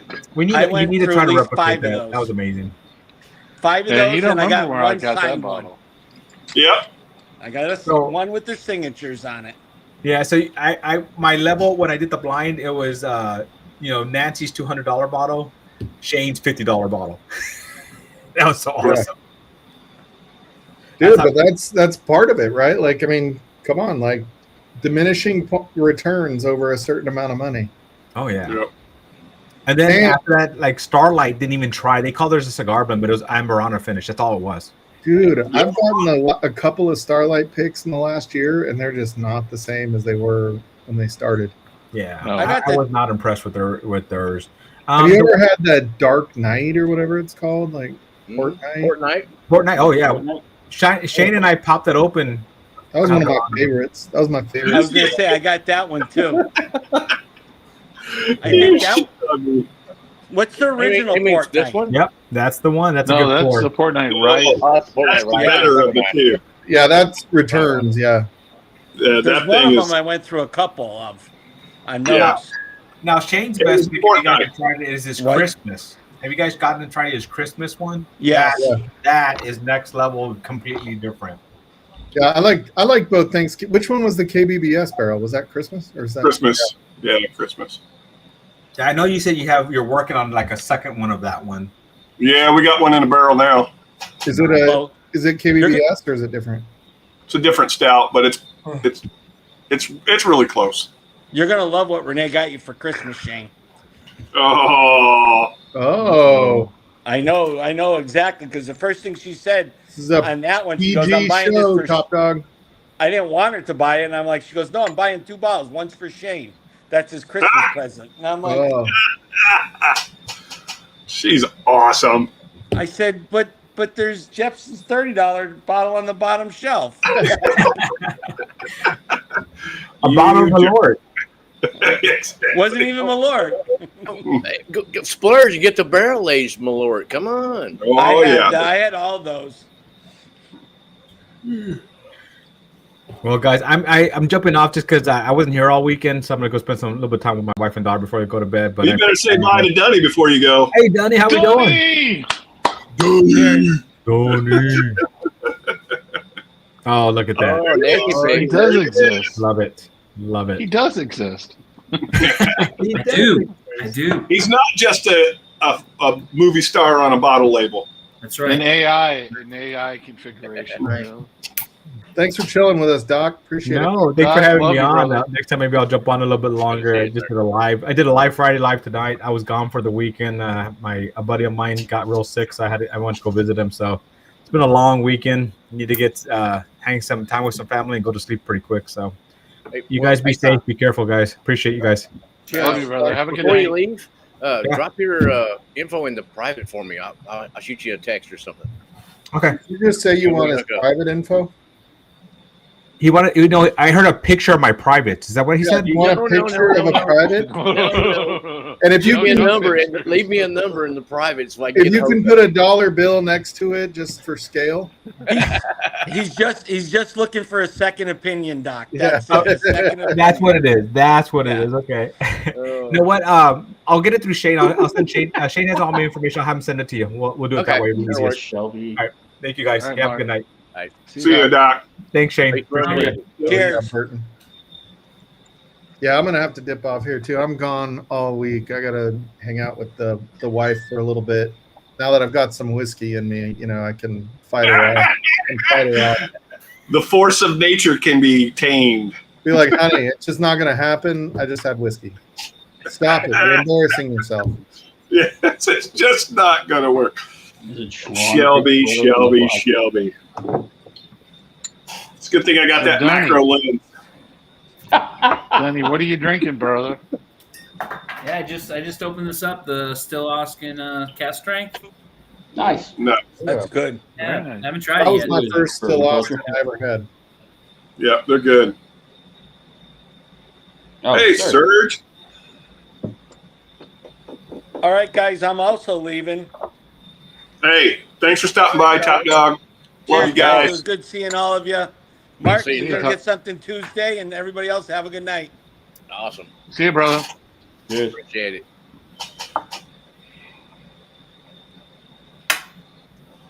Love you, Top Dog. Oh, Jesus. And I don't think he ever gets my jokes. Like, he makes all this shit for Marty, and I'm like, dude, I didn't even know you made shit. Oh, yeah, he's Like, got is Marty your he's got best a fiber friend, Top lead. Dog? 100%. He made this too. 100%. You Marty's got a Top everybody's Dog best thing friend. too? What the Oh, heck? shit. Look at that. Oh, Whiskey Wars. Yeah, Whiskey Wars. Yeah. Yeah, he made those for the Sean. Yeah. Yep. Dude, I saw Sean on, was it Friday night? Yep. Without his cowboy hat. I was like, who? What? I was like, who is that fucking guy? That's not him. It's like I think Dunny they without let the his beard grow cowboy out, hat. too. He's always got a cowboy hat on. Damn it, Jim. I didn't do anything. I'm not the All right, only I think one it's in here time. with controls. You have controls, don't you? I said I'm not the only one. You Yeah, don't you hear, just like, put I'm not one the up, only and one soon as I put who's that up, you immediately put another one up. Oh, I did. Sorry. Yeah, I just have it. I It's all don't even good. have the mouse. I don't have the mouse. Get out of your hands. Yeah. Can you tell what I'm about to pour? Yes, Yeah. sir. Yes, But I sir. I don't know, but that sure looks Yep. like a jigger. Kind of hands. Yes, All right, that's sir. my last pour. I'm gonna get one. That's my last pour. This is Steve right here.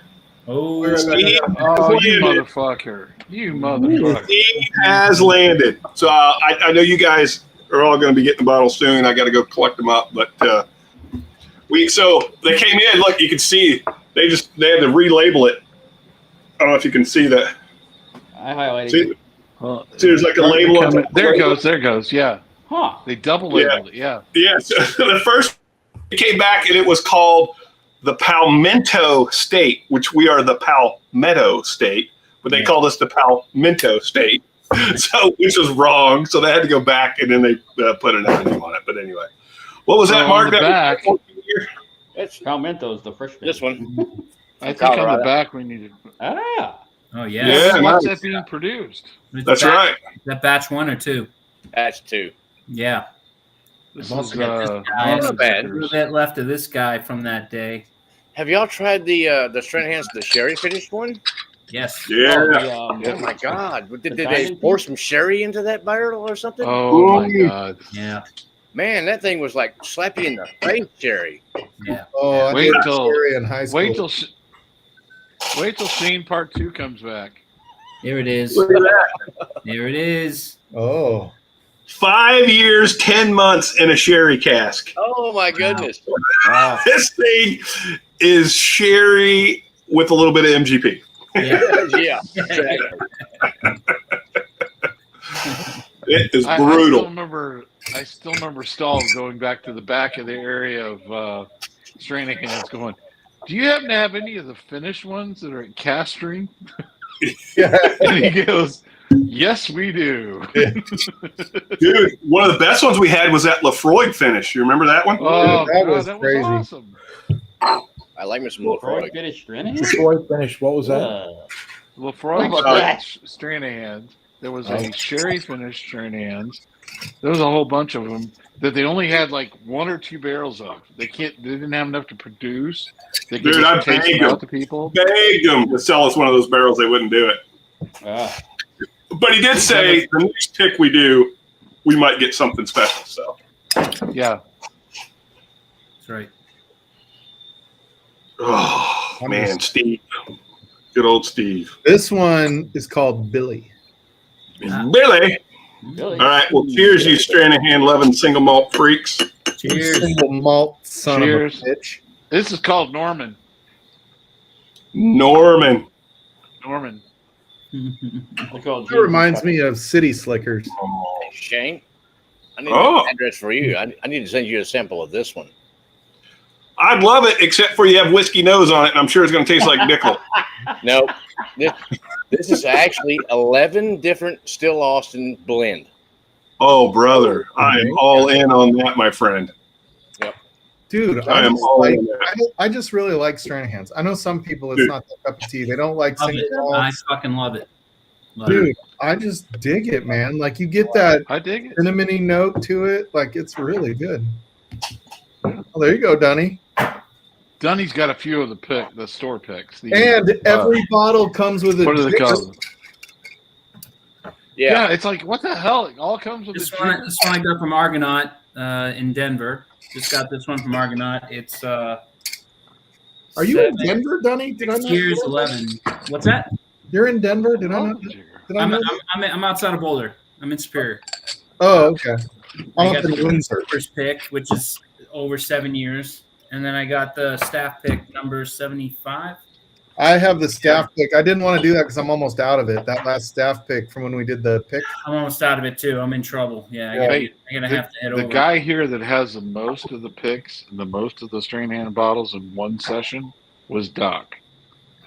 Oh, I think he loaded out Yeah, 7 he- bottles. He bought a suitcase full. He did. yeah. He bought And like dude, you 7 cannot bottles. beat these picks. They're between 50 and 60 bucks. Exactly. Yeah, this one's like 60, I want to say $63 or something like $64. Oh, yeah, that's great. And it's $49.95. Norman was $49.95. Yeah. 7 years, 8 months, 121 proof. Steve is worth the I extra. love Steve. Steve is delicious. Yes, he is. And Dude, Steve's Steve rock will hard. give you a little Oh, rub that's and what tug she when you said. didn't even ask for it. If anybody wants one, you're welcome to email me. This isn't necessarily a story time pick. It's not something I'm going to put up on the site or anything. I'll just get it from the local store and get it out to you at cost. So When are they dropping them? Or did they already? they're out. They're out Oh. now. Are you bringing me a copy of Steve? Yes. Roger you out. I mean, if you ever come out. I want to. Yeah. When I come out, I'll bring you one. I want to. Yes. I want to. Okay. I think Roger Two. wants to. Two. Yep. Dude, I'm telling you, this is it's amazing. And I mean, Love it. I've been waiting on this thing so long that finally come in and I opened it up and I was like, oh my God, it does not disappoint. Dude, and Stranahan's is the perfect match to playing Call of Duty. Speaking of which, I got to download that tomorrow, Mike. Yeah, it's pretty good. I like it. I mean, the maps you got to. I mean, like every time you get a new game, you've got to figure out the maps again. But yeah, I like it. I dig it. Dude, I just dig these Stranahan picks, man. They're just always so fucking good. Yeah, Norman is 6 years and 1 month. Wow. This is from a store that's about to go bankrupt. Nice. Really? And it is 4 years, 8 months. Huh. All mine are over 6 years. This is 6 Why years. are they about to go bankrupt? 6 years 11. This one's Dude, 6 years 11. This is the one I got from Argonaut. Then I got 7. I got 7 years and 11. The King Supers pick. This is a local Kroger. I got for $52. I kept buying it. I just kept going back and buying it again. Oh, Nice. For $52. It is ridiculous. And then this is the single barrel, the staff pick, and this one's $5. Is that the one That's the one I you got got there. February. That's the one I got in February. Yeah. But it's almost gone. Yeah, that one was really good. I like it. The extra layer. Oh, there we go. Yes, beautiful. I want to show you the Palmento steak because it was the funniest shit you've ever seen. Yeah, palmento. What about pimento? What pimento state is? Yeah, exactly, right? Come on, baby. Come on, baby. Got stuck. Hey, did you get a new camera, Shane? No, it's the same camera. It's the same camera. It looks. I feel like we should be playing some sort of music here. Dun, dun, dun, dun, dun, dun. The Palmento steak. Nice job. Isn't that awesome? Like, And we come on, had- they couldn't proofread it before they ran off the labels. Idiot. What's that? But they couldn't proofread it before they ran off Yeah, the I know, right? labels. And then what we actually ended up calling it is From the Gods to the Mountains.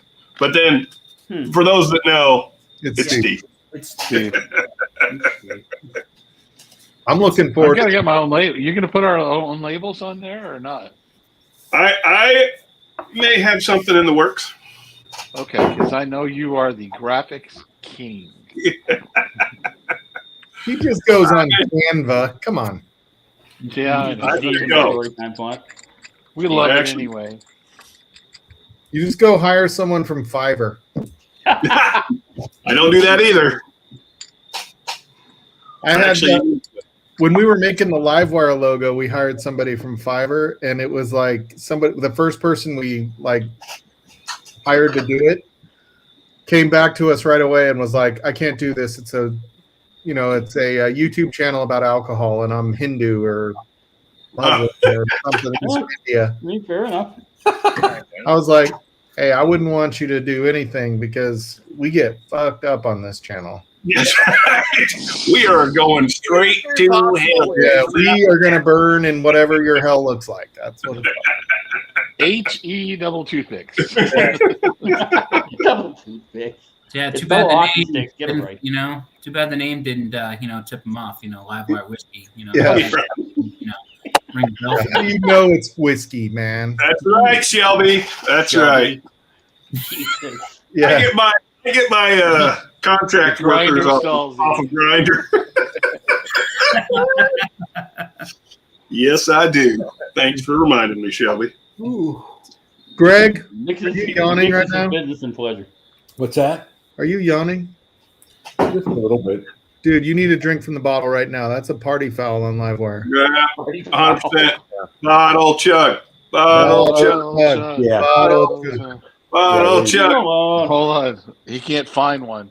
It can't be a water bottle chug either. Don't even try it, Greg. Do you have any bottles left, Greg? Pardon me, Mike? Do you have any bottles left? One or two. All right. Greg, you don't have to guzzle the whole fucking thing. You don't have to be T-Rob, but you got to drink from the bottle. Come I on. got to get up at 4:30 tomorrow. So Oh, even more reason. just a nip. Yeah. Nip. Just a Yeah, quick for rip. all those that don't know, Just a little rip Greg from the invented bottle, the word Greg. You'll thank me. bottle. Oh, fuck. Oh, Yeah, there it was. Fucking making a short out of that. Anytime somebody says, "Oh, fuck you, Stahl," that's a short. He went- Greg invented the word floor whiskey. Yeah. yeah. I didn't know what the fuck anybody was talking about. And then all of a sudden, Greg sends me a picture of his living room. And I'm like, holy shit. How many bottles do you think you have, Greg, just overall? His wife's in earshot, so probably 400. 3. 250. No On the comment. record or off the record? Off the record, your wife does not watch Livewire, dude. Yeah, come on. I don't know. 14, Cheers. 15. Damn, dude, that's a lot. I assume there's a double Mark. zero at the end of that, but What's that? Oh, Mark, Hey, you here we need go. to say, fuck you, Stahl. There we Bud go. Light There you Mark. go. Cheers, Nice Joey bone B. Kleinish. Ooh. Yeah, say it. Cheers. No, say fuck you, Stahl. Cheers, suckers. I'm a nice guy. I'm not I gonna do appreciate that. it, Mark. You got my back. I appreciate you. Yeah. What's up, Joey B? I'm not going to do that. You're not going to do My what? favorite bottles. You Oh, is that a weeder? The whole thing. You Oh, just, that's a weeder. I'm promising Yeah. you, it tastes better if you drink a little bit from the bottle. Oh my God, that's so low. That's so low. I should have got the Dunny bottle. My It's a weed good I bottle. have done. is pretty full. I haven't messed with it too bad. It's in the other. I have a weeder and a dunny sitting in there that I have not touched. I've left them alone. They're virgin. I'm down to 3 It's better days. that way. More. But Yeah. the Dragon Bones and they've been hit a little bit. Yeah, this one isn't my favorite Stranahan's, but I still just love the like cinnamon notes that come out of it. Yeah. Was it Kool-Aid? Yeah, if you're a bourbon drinker and you're curious about single malts, I will tell you Stranahan's is the right one to start with. Yes, it is. I agree. It seems to be the best transition A single single malt. barrel store pick. A single barrel store pick. Yeah. Yes. Yeah. Possibly Yeah, encourage a single barrel store addiction. pick. If you know, Although I will say the Mountain, what's it called? Angel. Yeah, Mountain Angel is pretty good if you want like a low proof. Yes. And it's going to be, that's 10-year. What did they say it was going to be? A 15-year Yeah. years? Wow. This one's pretty damn good too. This is the one that's finished in the a stout barrel. Oh, yeah. Oh yeah. But it's, I wish they would finish at barrel proof. Like, I hate the fact. Yeah, I know, right? I tried to like pitch it to them because of what's the other single malt, American single malt that's been doing the Westward. Yeah, Westward's doing them, and they're really good. Well, they just started doing them. Well, like Vicks was like over a year ago that they did it. Oh. That Mikalakamuku. I mean, that was that Mash and Journey? No, that was one. Look, Mika. I'm pretty sure single malt is Westward's Honey, you guys show the There it Dunny. is. There it is. There it is. Sorry, I was. That's a handsome guy on that sticker. That's a handsome dude. Nature Zero, eat it. No, I'm just kidding. Adam, I'm just kidding. Adam. Secretly down deep, he likes it. Yeah. We're gonna force him into it. He's welcome to not like it. It's Hey, okay. hey, Mike, is that is the Stranahan's Yeah, better he than doesn't that, have to worry about not liking it. 291 Colorado whiskey? We and Will take all those bottles.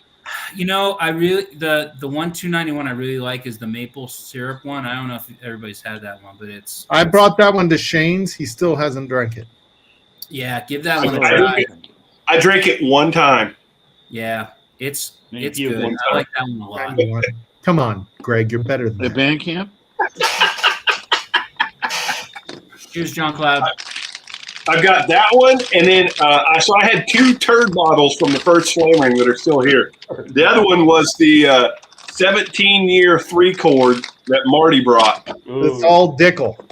Oh my God, it is all. Oh God, it's awful.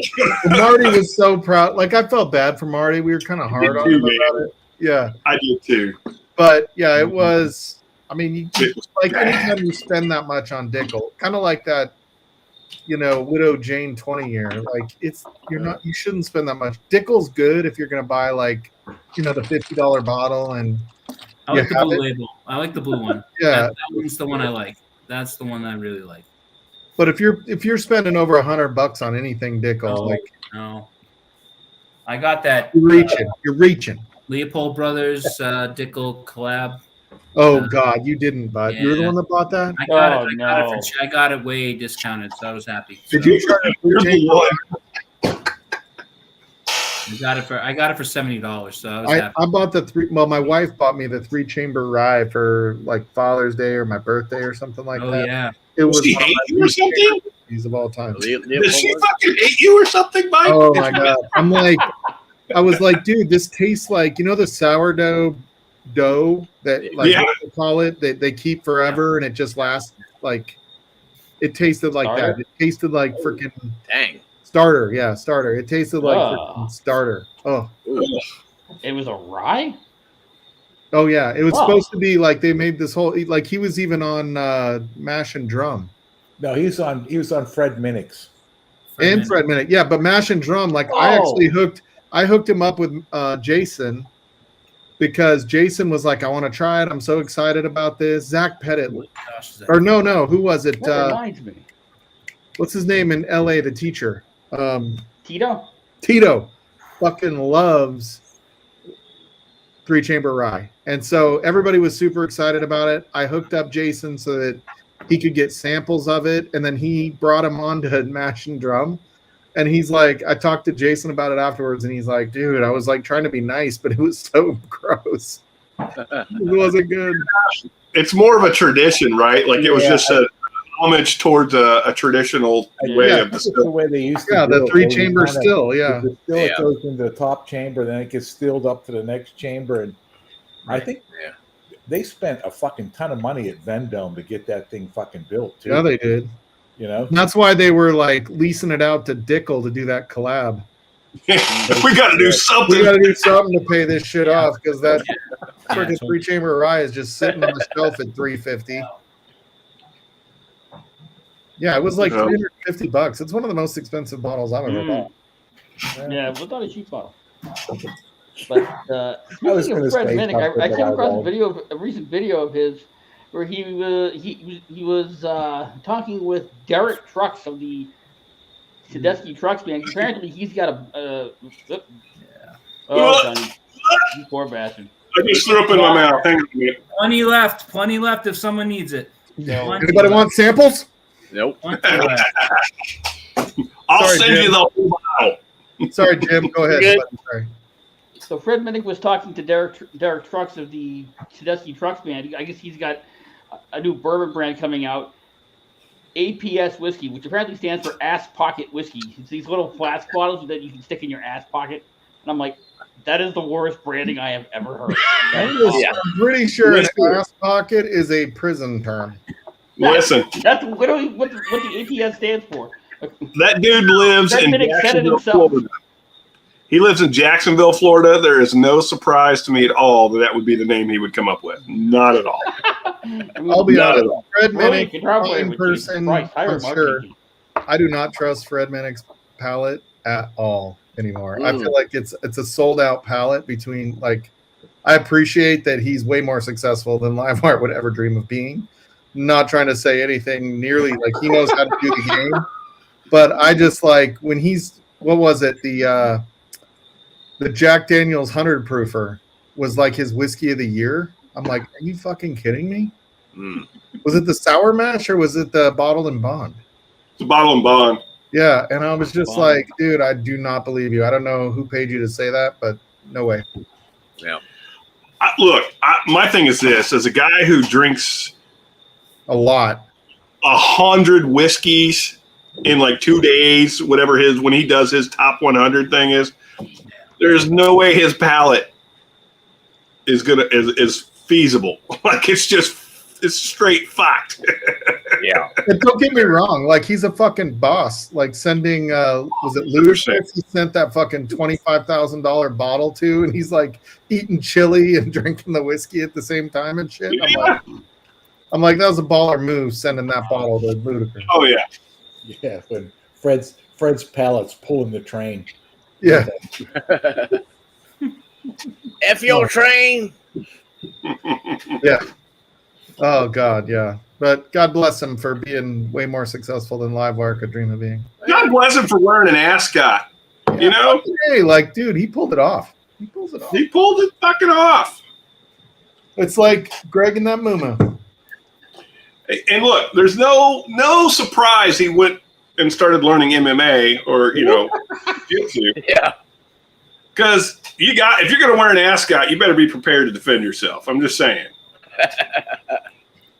Especially from that ass whiskey that's coming out soon. Like install somebody or shit smooth somebody on Livewire. Don't make me do it again. Dodging weed.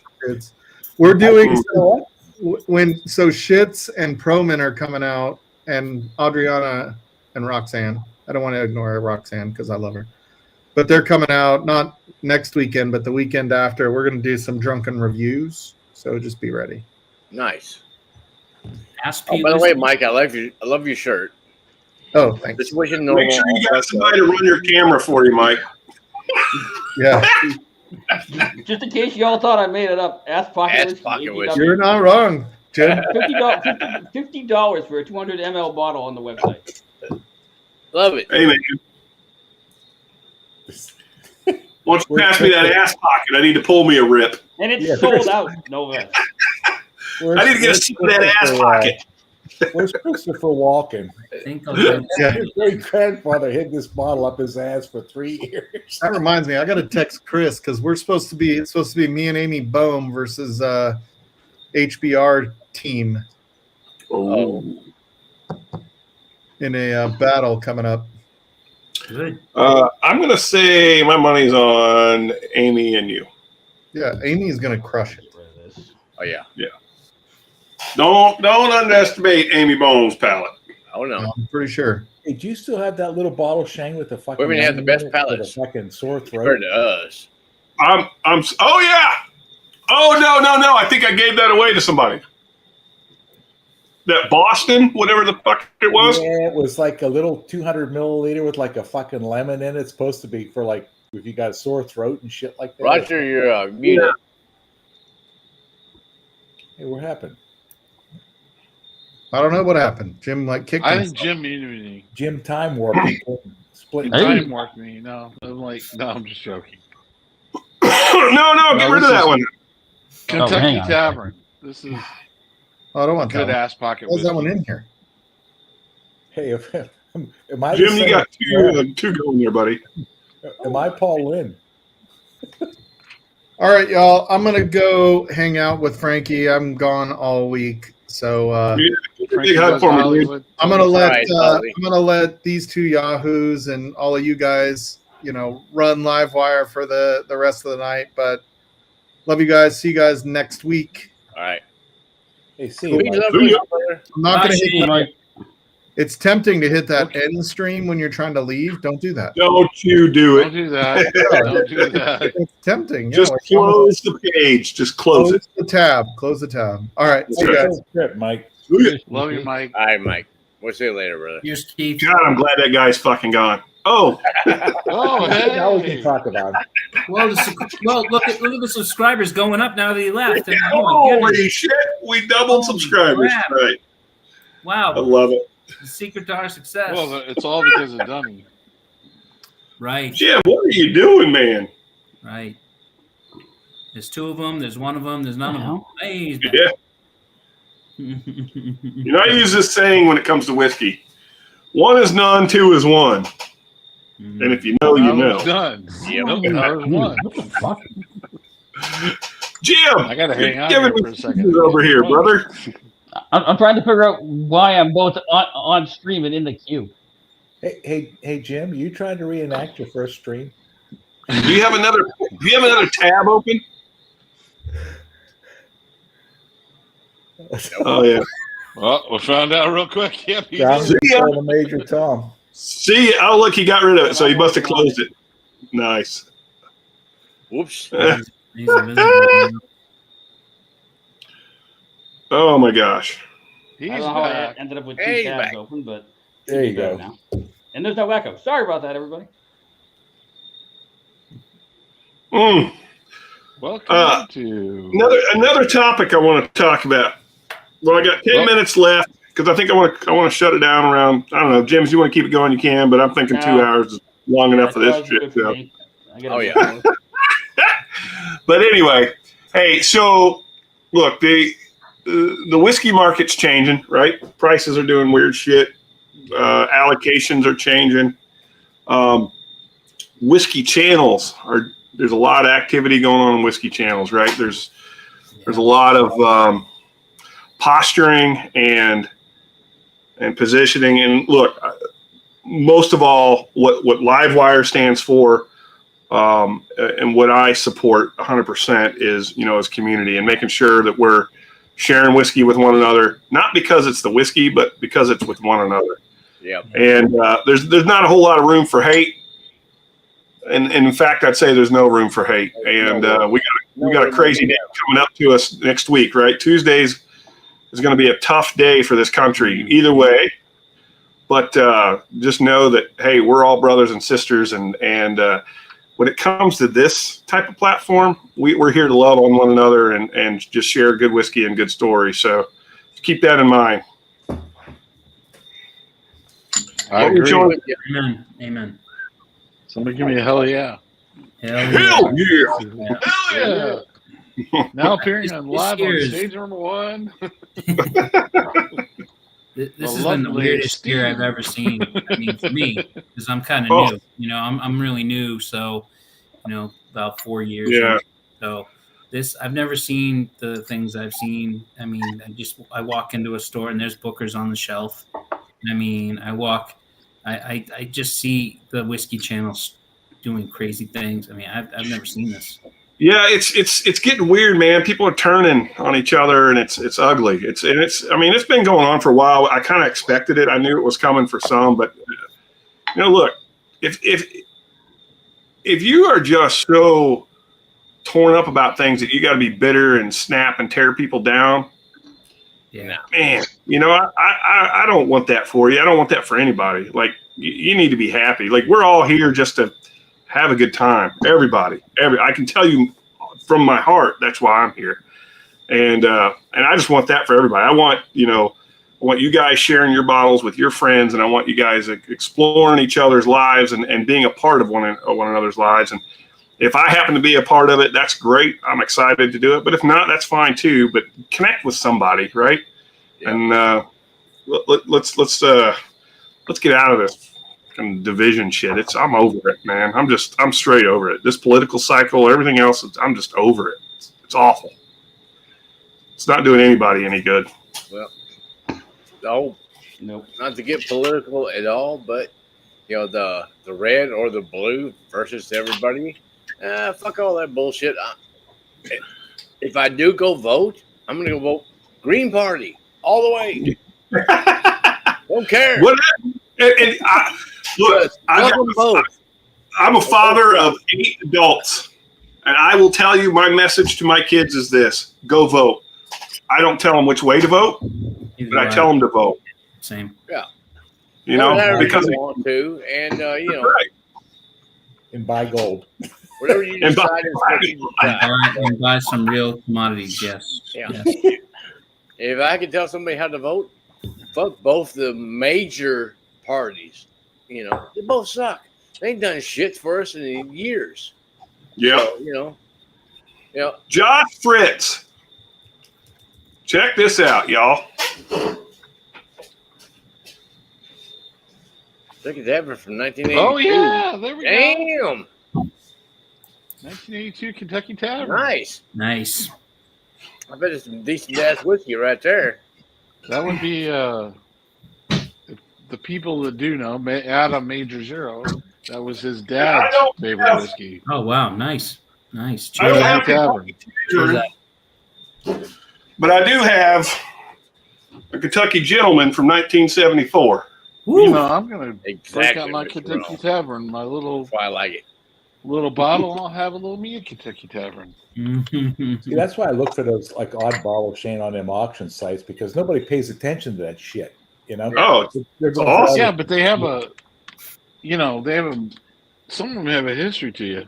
It's just like, Well, that's what I'm saying. You got to kind of look them up, Roger, especially on some of the UK sites where they were like shipped over. So the label's like in German or Italian or something like that because they shipped them over in the 70s or 80s, and you can find some real hidden gems over there.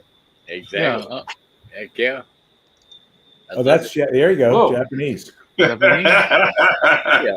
You can't read that label. Yep. I don't speak Japanese. What the hell are you talking about? Greg, I'll Drink tell this, you, buddy. I drink more Canadian Club and Seagram 7 when I was back in the 80s than I care to admit. Yep. I got Might or might not have been in my canteen when I was at Boy Scout camp. Ooh. Look, this thing, it's a bullshit proof, right? 86.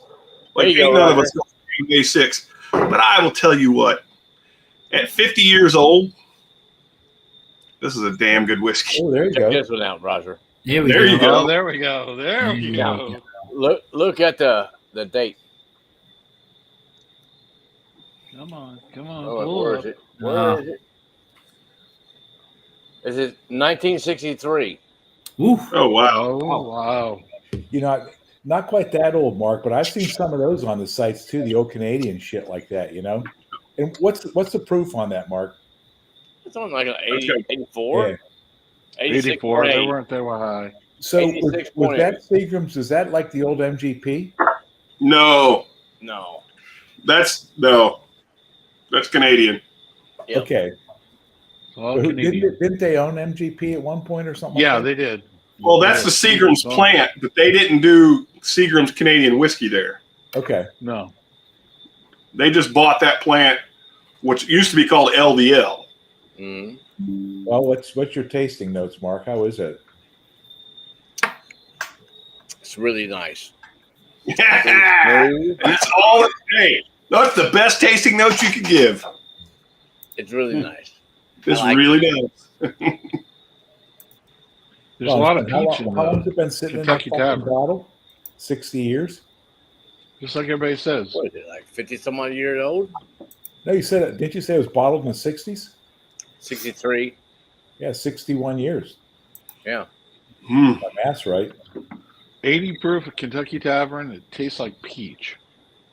Really? I don't know why. Yeah, I don't know why, but it does. It's got a peach. This one's great. It's got that funk. It's the old dusty funk, which is, it goes like butterscotchy. It's not as rich as some of the others because I don't think it's as old. I think it's probably only 4 or 6 year old, 4-year-old. It's only 4-year-old, but it still drinks like butterscotch. Hold on. Cheers, Adam, if you're still listening, and cheers to your dad. Yep. Cheers. Oh man, Find some of those ones that are the old Heaven Hill. Is it like the old Virginian, or there's some of those that were under them old labels that are actually were pre-fire Heaven Hill shit? Oh, hey, I gotta share something. So my barrel broker calls me yesterday, Uh-oh. and he says, "Hey man, I got 2 barrels you might be interested in." I'm like, "All right." He said it's 22-year-old Heaven Hill. Damn. I'm like, go on. He goes, the problem is, and I said, uh-oh. Problem is, it's only going to yield about 36 to 40 bottles. 2 barrels. We're only going to yield 36 to 40. He goes, but I tasted it. It is as dark as motor oil. Oh, fuck. And he says it is delicious.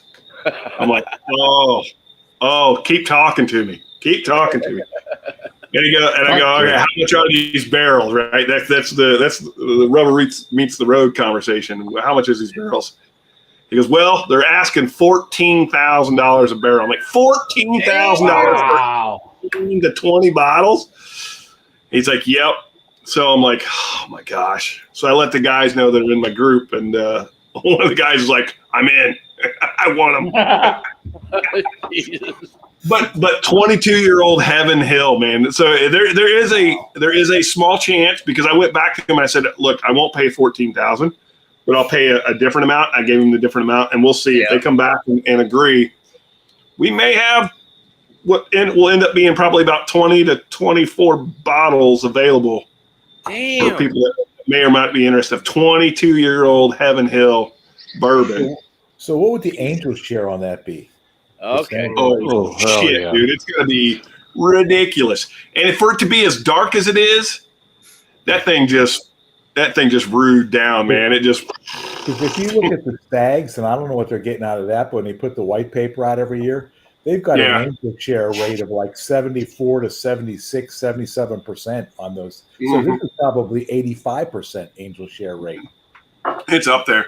So it's when I do the calculations, when I put in barrel ages and I try and calculate when I plan, right? Like, hey, I'm going to buy 100 barrels or whatever.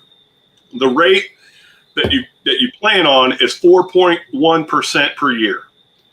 Yeah. So, and it's the max is 200 liters in a barrel, which is about 266 bottles. Yeah. So then you start percenting that down, 4% a year. That's and it's pretty damn. You might get a lot of buyers if you could sell that in 200 milliliter samples. You know what? That probably wouldn't be a bad choice. You know that? Great idea. Mm-hmm. You know? That's a great idea. It's still going to be expensive as hell. Yeah. Because you're talking raw cost is going to be $800 for a 750 milliliter bottle. Raw cost. That's before I even paid for the glass and label. That's right. Nope. But 22-year-old, like, you are never going to get that. Like, that's not something that's. No. It's such a fluke for that to be on the market. I'll just say that. Mm-hmm. Good thing is I've only got to find 20 people with enough money to pay for it. Good luck. They're gonna. Did they stainless it right by now? No, it's still hanging in the barrel right now, but they're getting ready to dump it. I was gonna say, put it in stainless. Come on, save that. But these were ultra aged in New York, so they didn't experience the heat. Yeah. So it did not over oak. Okay. Yeah. Anyway, it's kind of exciting. I mean, it's neat stuff like that you find out about. Like, oh, that would be kind of a fun thing, but man, I gotta find 20 people that want to spend $1,000 a bottle. You know? Yeah. Yeah. Ain't me. Brother, it ain't me either. Don't be fooled. Like I told you, $100. Like, I might buy one for like Greg's birthday because he isn't going to have very many of them left. So I want to capitalize on all the ones we can have. Yeah. Nice. Nice. Hey, You like how I put that in there? Nobody knows. You slipped that in there. You know. Oh, Greg, I love you. Greg's gonna live forever. He's gonna live all of us. He probably outlived me. That's for sure. Roger will move at least 7 more times before you go. You're fine. Hey, I'm gonna come here by the horse. I'll be right back. Hey, I got to go see a horse too. That might not be a bad idea though, if you get it with the 200 milliliter bottles. You know, which. Yeah, we would just have to figure out what that cost would be, and then, I mean, again, it's nothing you're gonna. I'll be honest, I wouldn't want to make any money off of it. I don't think that would be right, especially at that such low count. Because even if you sold them at, let's say, $1,000, and you got, okay, yeah, you're going to make $4,000, maybe. By the time you pay taxes and everything else on it, you're lucky to clear $1,200. It's not worth the headache. It's better. You're better off like buying it and break it even at that point, and just doing special raffle bottles or something. Hey, you get to buy it at cost. What was that bottle that you put those OGDs in with the gold you shrink? Was that 200 or more? Or was that 100 milliliter? Remember those little bottles that you did the OGD with the shrink with a gold label at the top? OGD? Or, the old granddad. He's talking about the old dragon bones. I'm sorry, old dragon bones. bones. Dragon bones. He's talking about these. those little, that right there. Yeah, is that 100? I don't remember how big those milliliters. Are those 200? Yeah, I believe they're 200 milliliters. Okay. I was thinking Well, there you go. 100. Hey, Jim, I have, I gotta go talk to a man about a horse as well. Sure. I'll be right back. Okay. I got like 20 of those bottles. You sure those are 200, Roger? Or are they? Yeah, that was like I'm pretty close to it. I thought that was 100. That looks like 250 milliliters. I don't know. That's I don't know. 100. Here's a standard bottle. Here's a standard sample bottle, and here's So that's a 2-ounce sample bottle. So yeah. Yeah, I think that's 100. That's 100. Okay, well, it's 100. That might be a possibility too.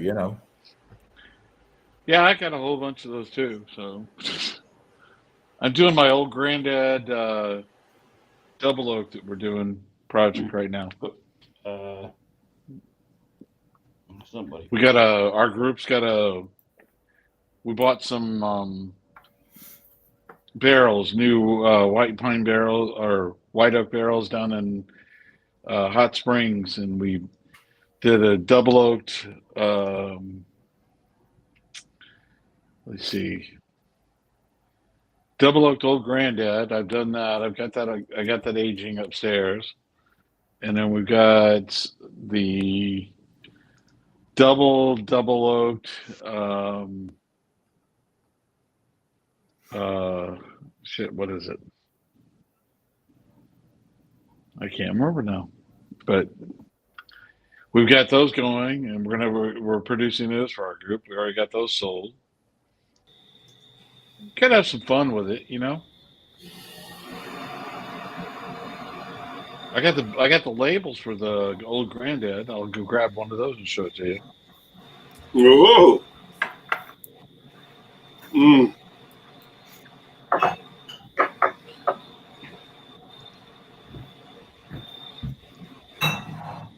Crickets. Well, here's something. Maybe who did Shane the really good bottles of the old Black Maple Hill? Oh, Black Maple Hill. Yeah, that was old. They did two different lots of shit. It was we call it Old Grumpy Men, 114 double oaked. And if you notice, that's not Basil Hayden. No, that's Mike Brock. Huh. And if you know Mike Brock from the bourbon community, he's an old school dude.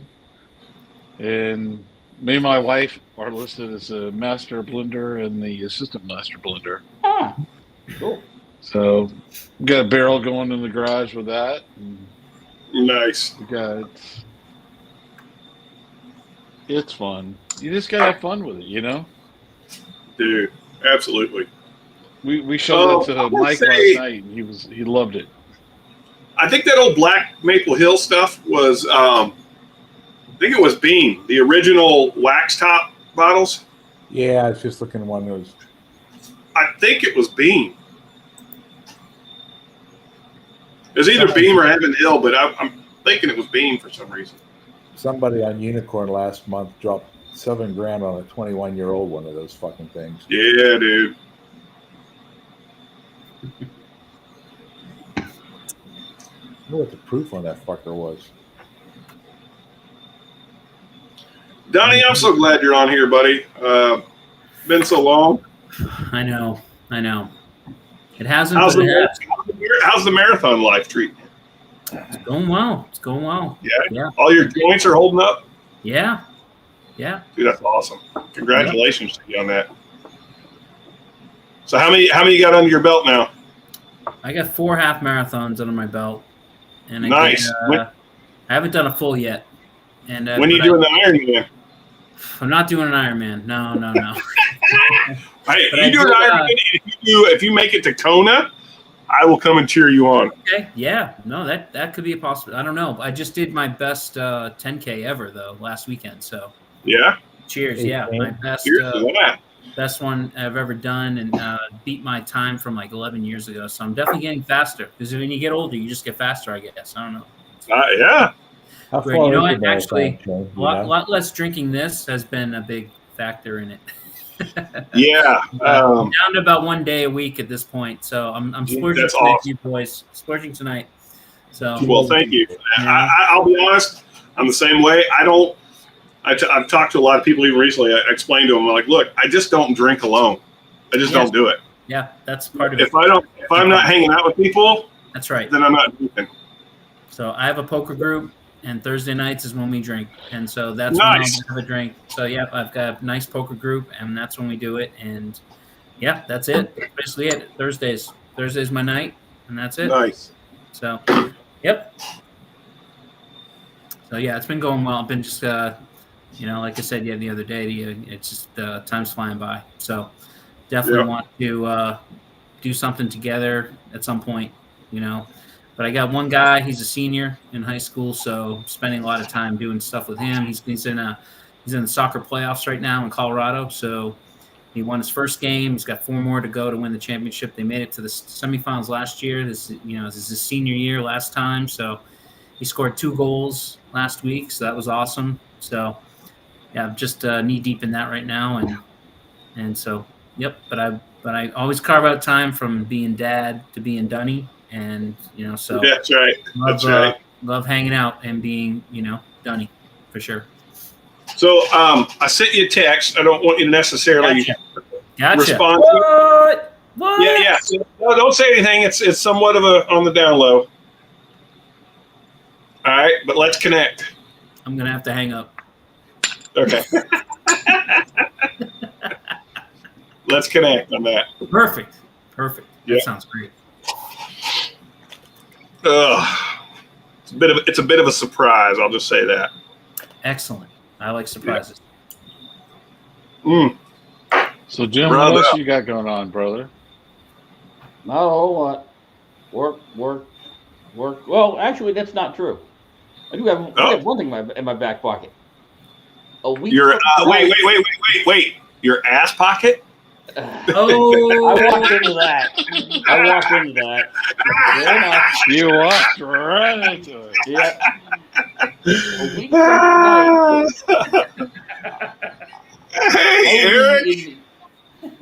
A week from tonight, I'll be in New York City at the last show on David Gilmour's concert tour this year. Hey. Oh, that'll be cool. Oh, nice. I thought he retired when he sold all his shit. No.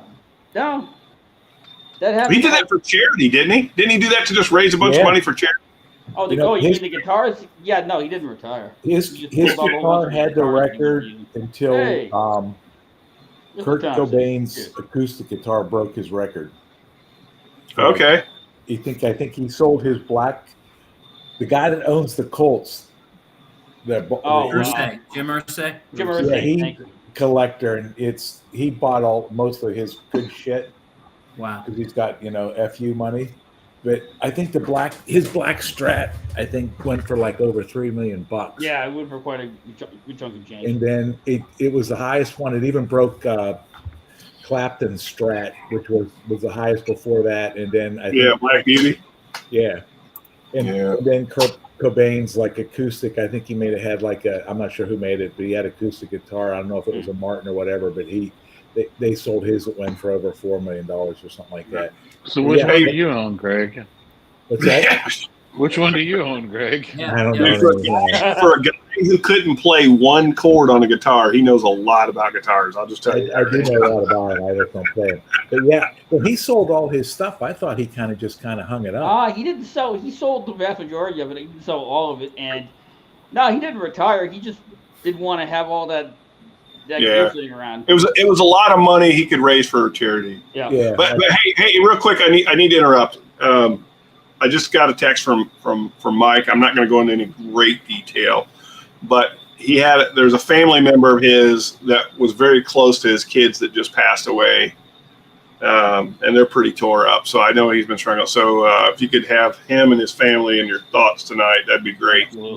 Absolutely, Mike. Cheers, Mike, to you and your family. And I hate to hear it, brother.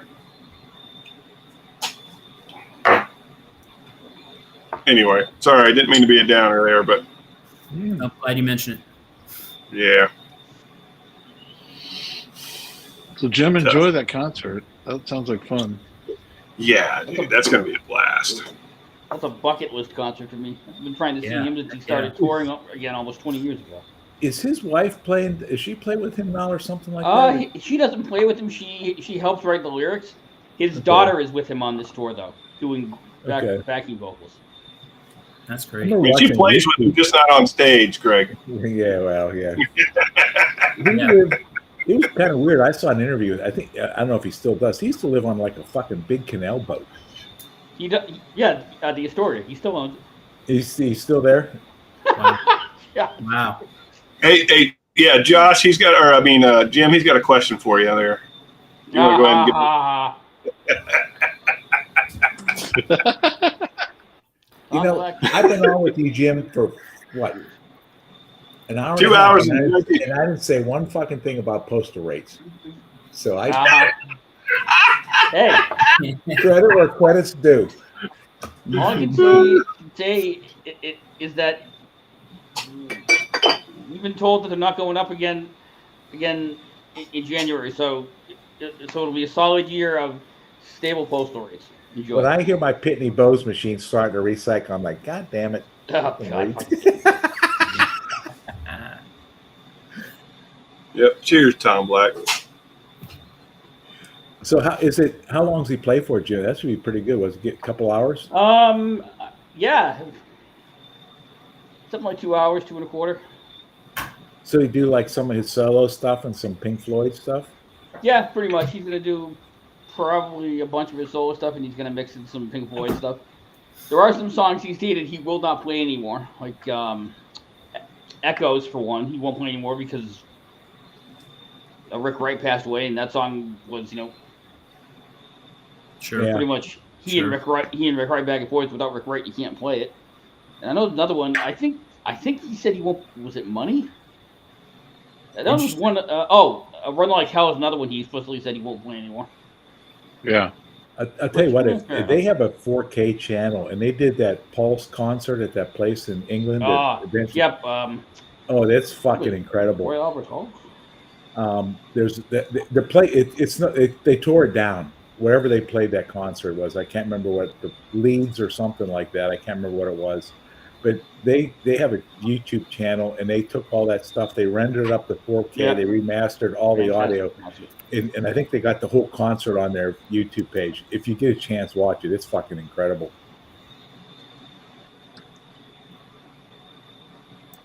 That sounds awesome. I saw Clapton toured last year. He did 6 dates, and he did Denver, so I did go see him. Nice. And it was great. Jimmy Vaughn opened, and it was the most. I was actually one of the young people there, which was pretty funny. and I had a great time. I mean, I had a great time. It was great. A lot of fun. You know what? I don't know if he's probably got guitars older than you, Benny. Heck yeah. And amps. Guitars, amps, and pedals older than you. Played a lot of blues, which I was more than happy to listen to. I mean, for sure. Not many hits. Just played a lot of blues and then a couple hits here and there. So it was great. Yeah, he sold all his shit about 4 or 5 years ago, something like that, I think. Yeah, he's like Gilmore though. I mean, Gilmore said he'd never tour again, and Clapton said he'd never tour again. And luckily they like Gilmore said he'd never leave. He said he'd never leave England again. So when did he say that? He said that like a couple years ago. He said that he was done touring and he wasn't going to play ever again. And so I'm glad. 2020. I think specifically what he said was he was done with Pink Floyd and he didn't want to do any more arena shows. That for sure. Jim, we got a question. Fritz. I'm going to sign you off for that one, pal. Bye.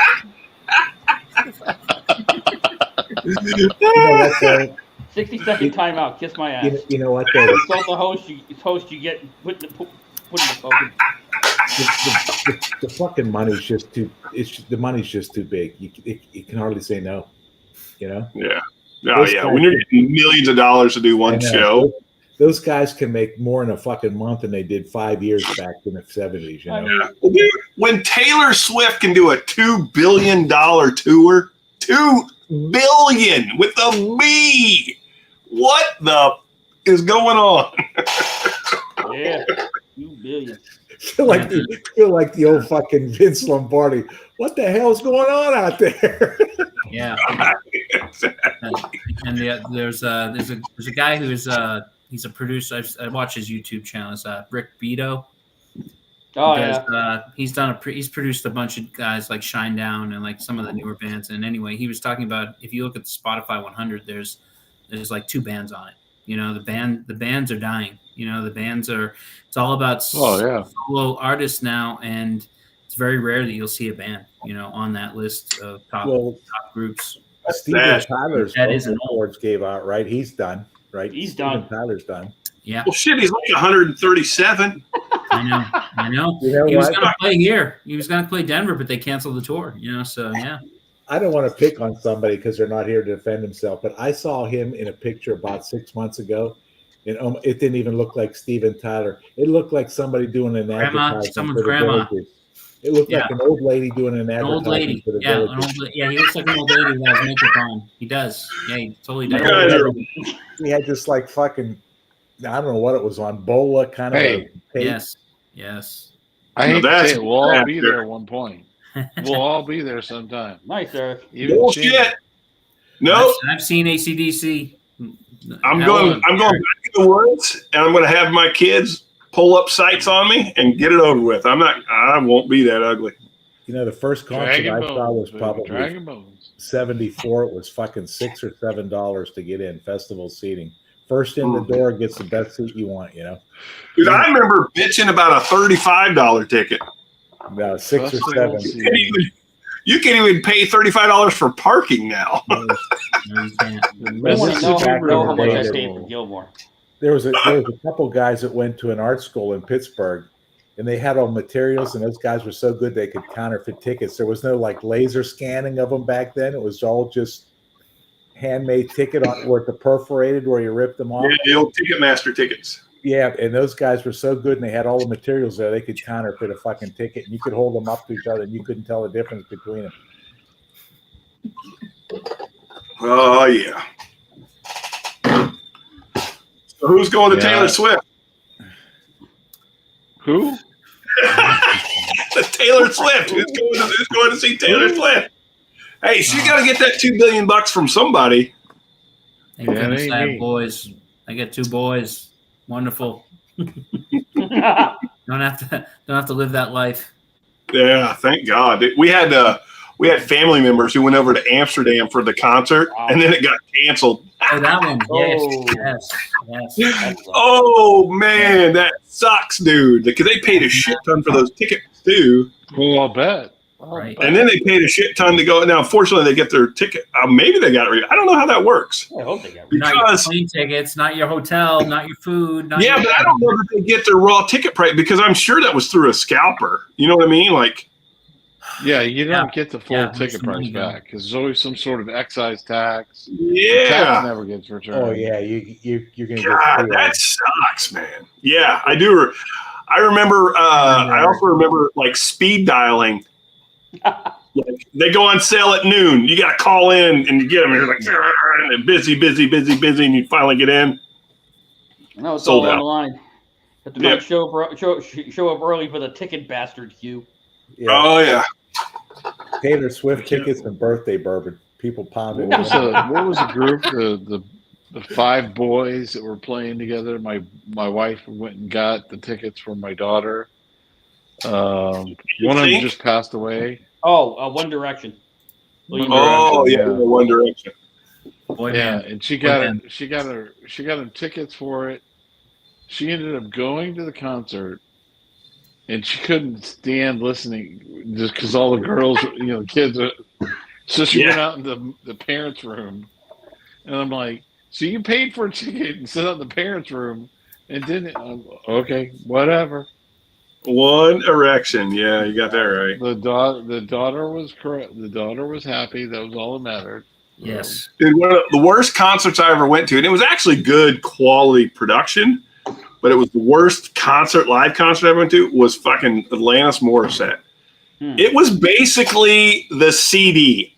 I literally fell asleep on the line because it was like essentially the CD. It was just it was very good. It was well done, but just the show was awful. I was like, ugh, so bad.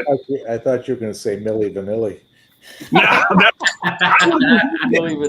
that still takes a lot of skill for them to be able to lip sync like that. That's fucking skill, bro. Still a record star. That was like my parents took me to the Moody Blues concert at the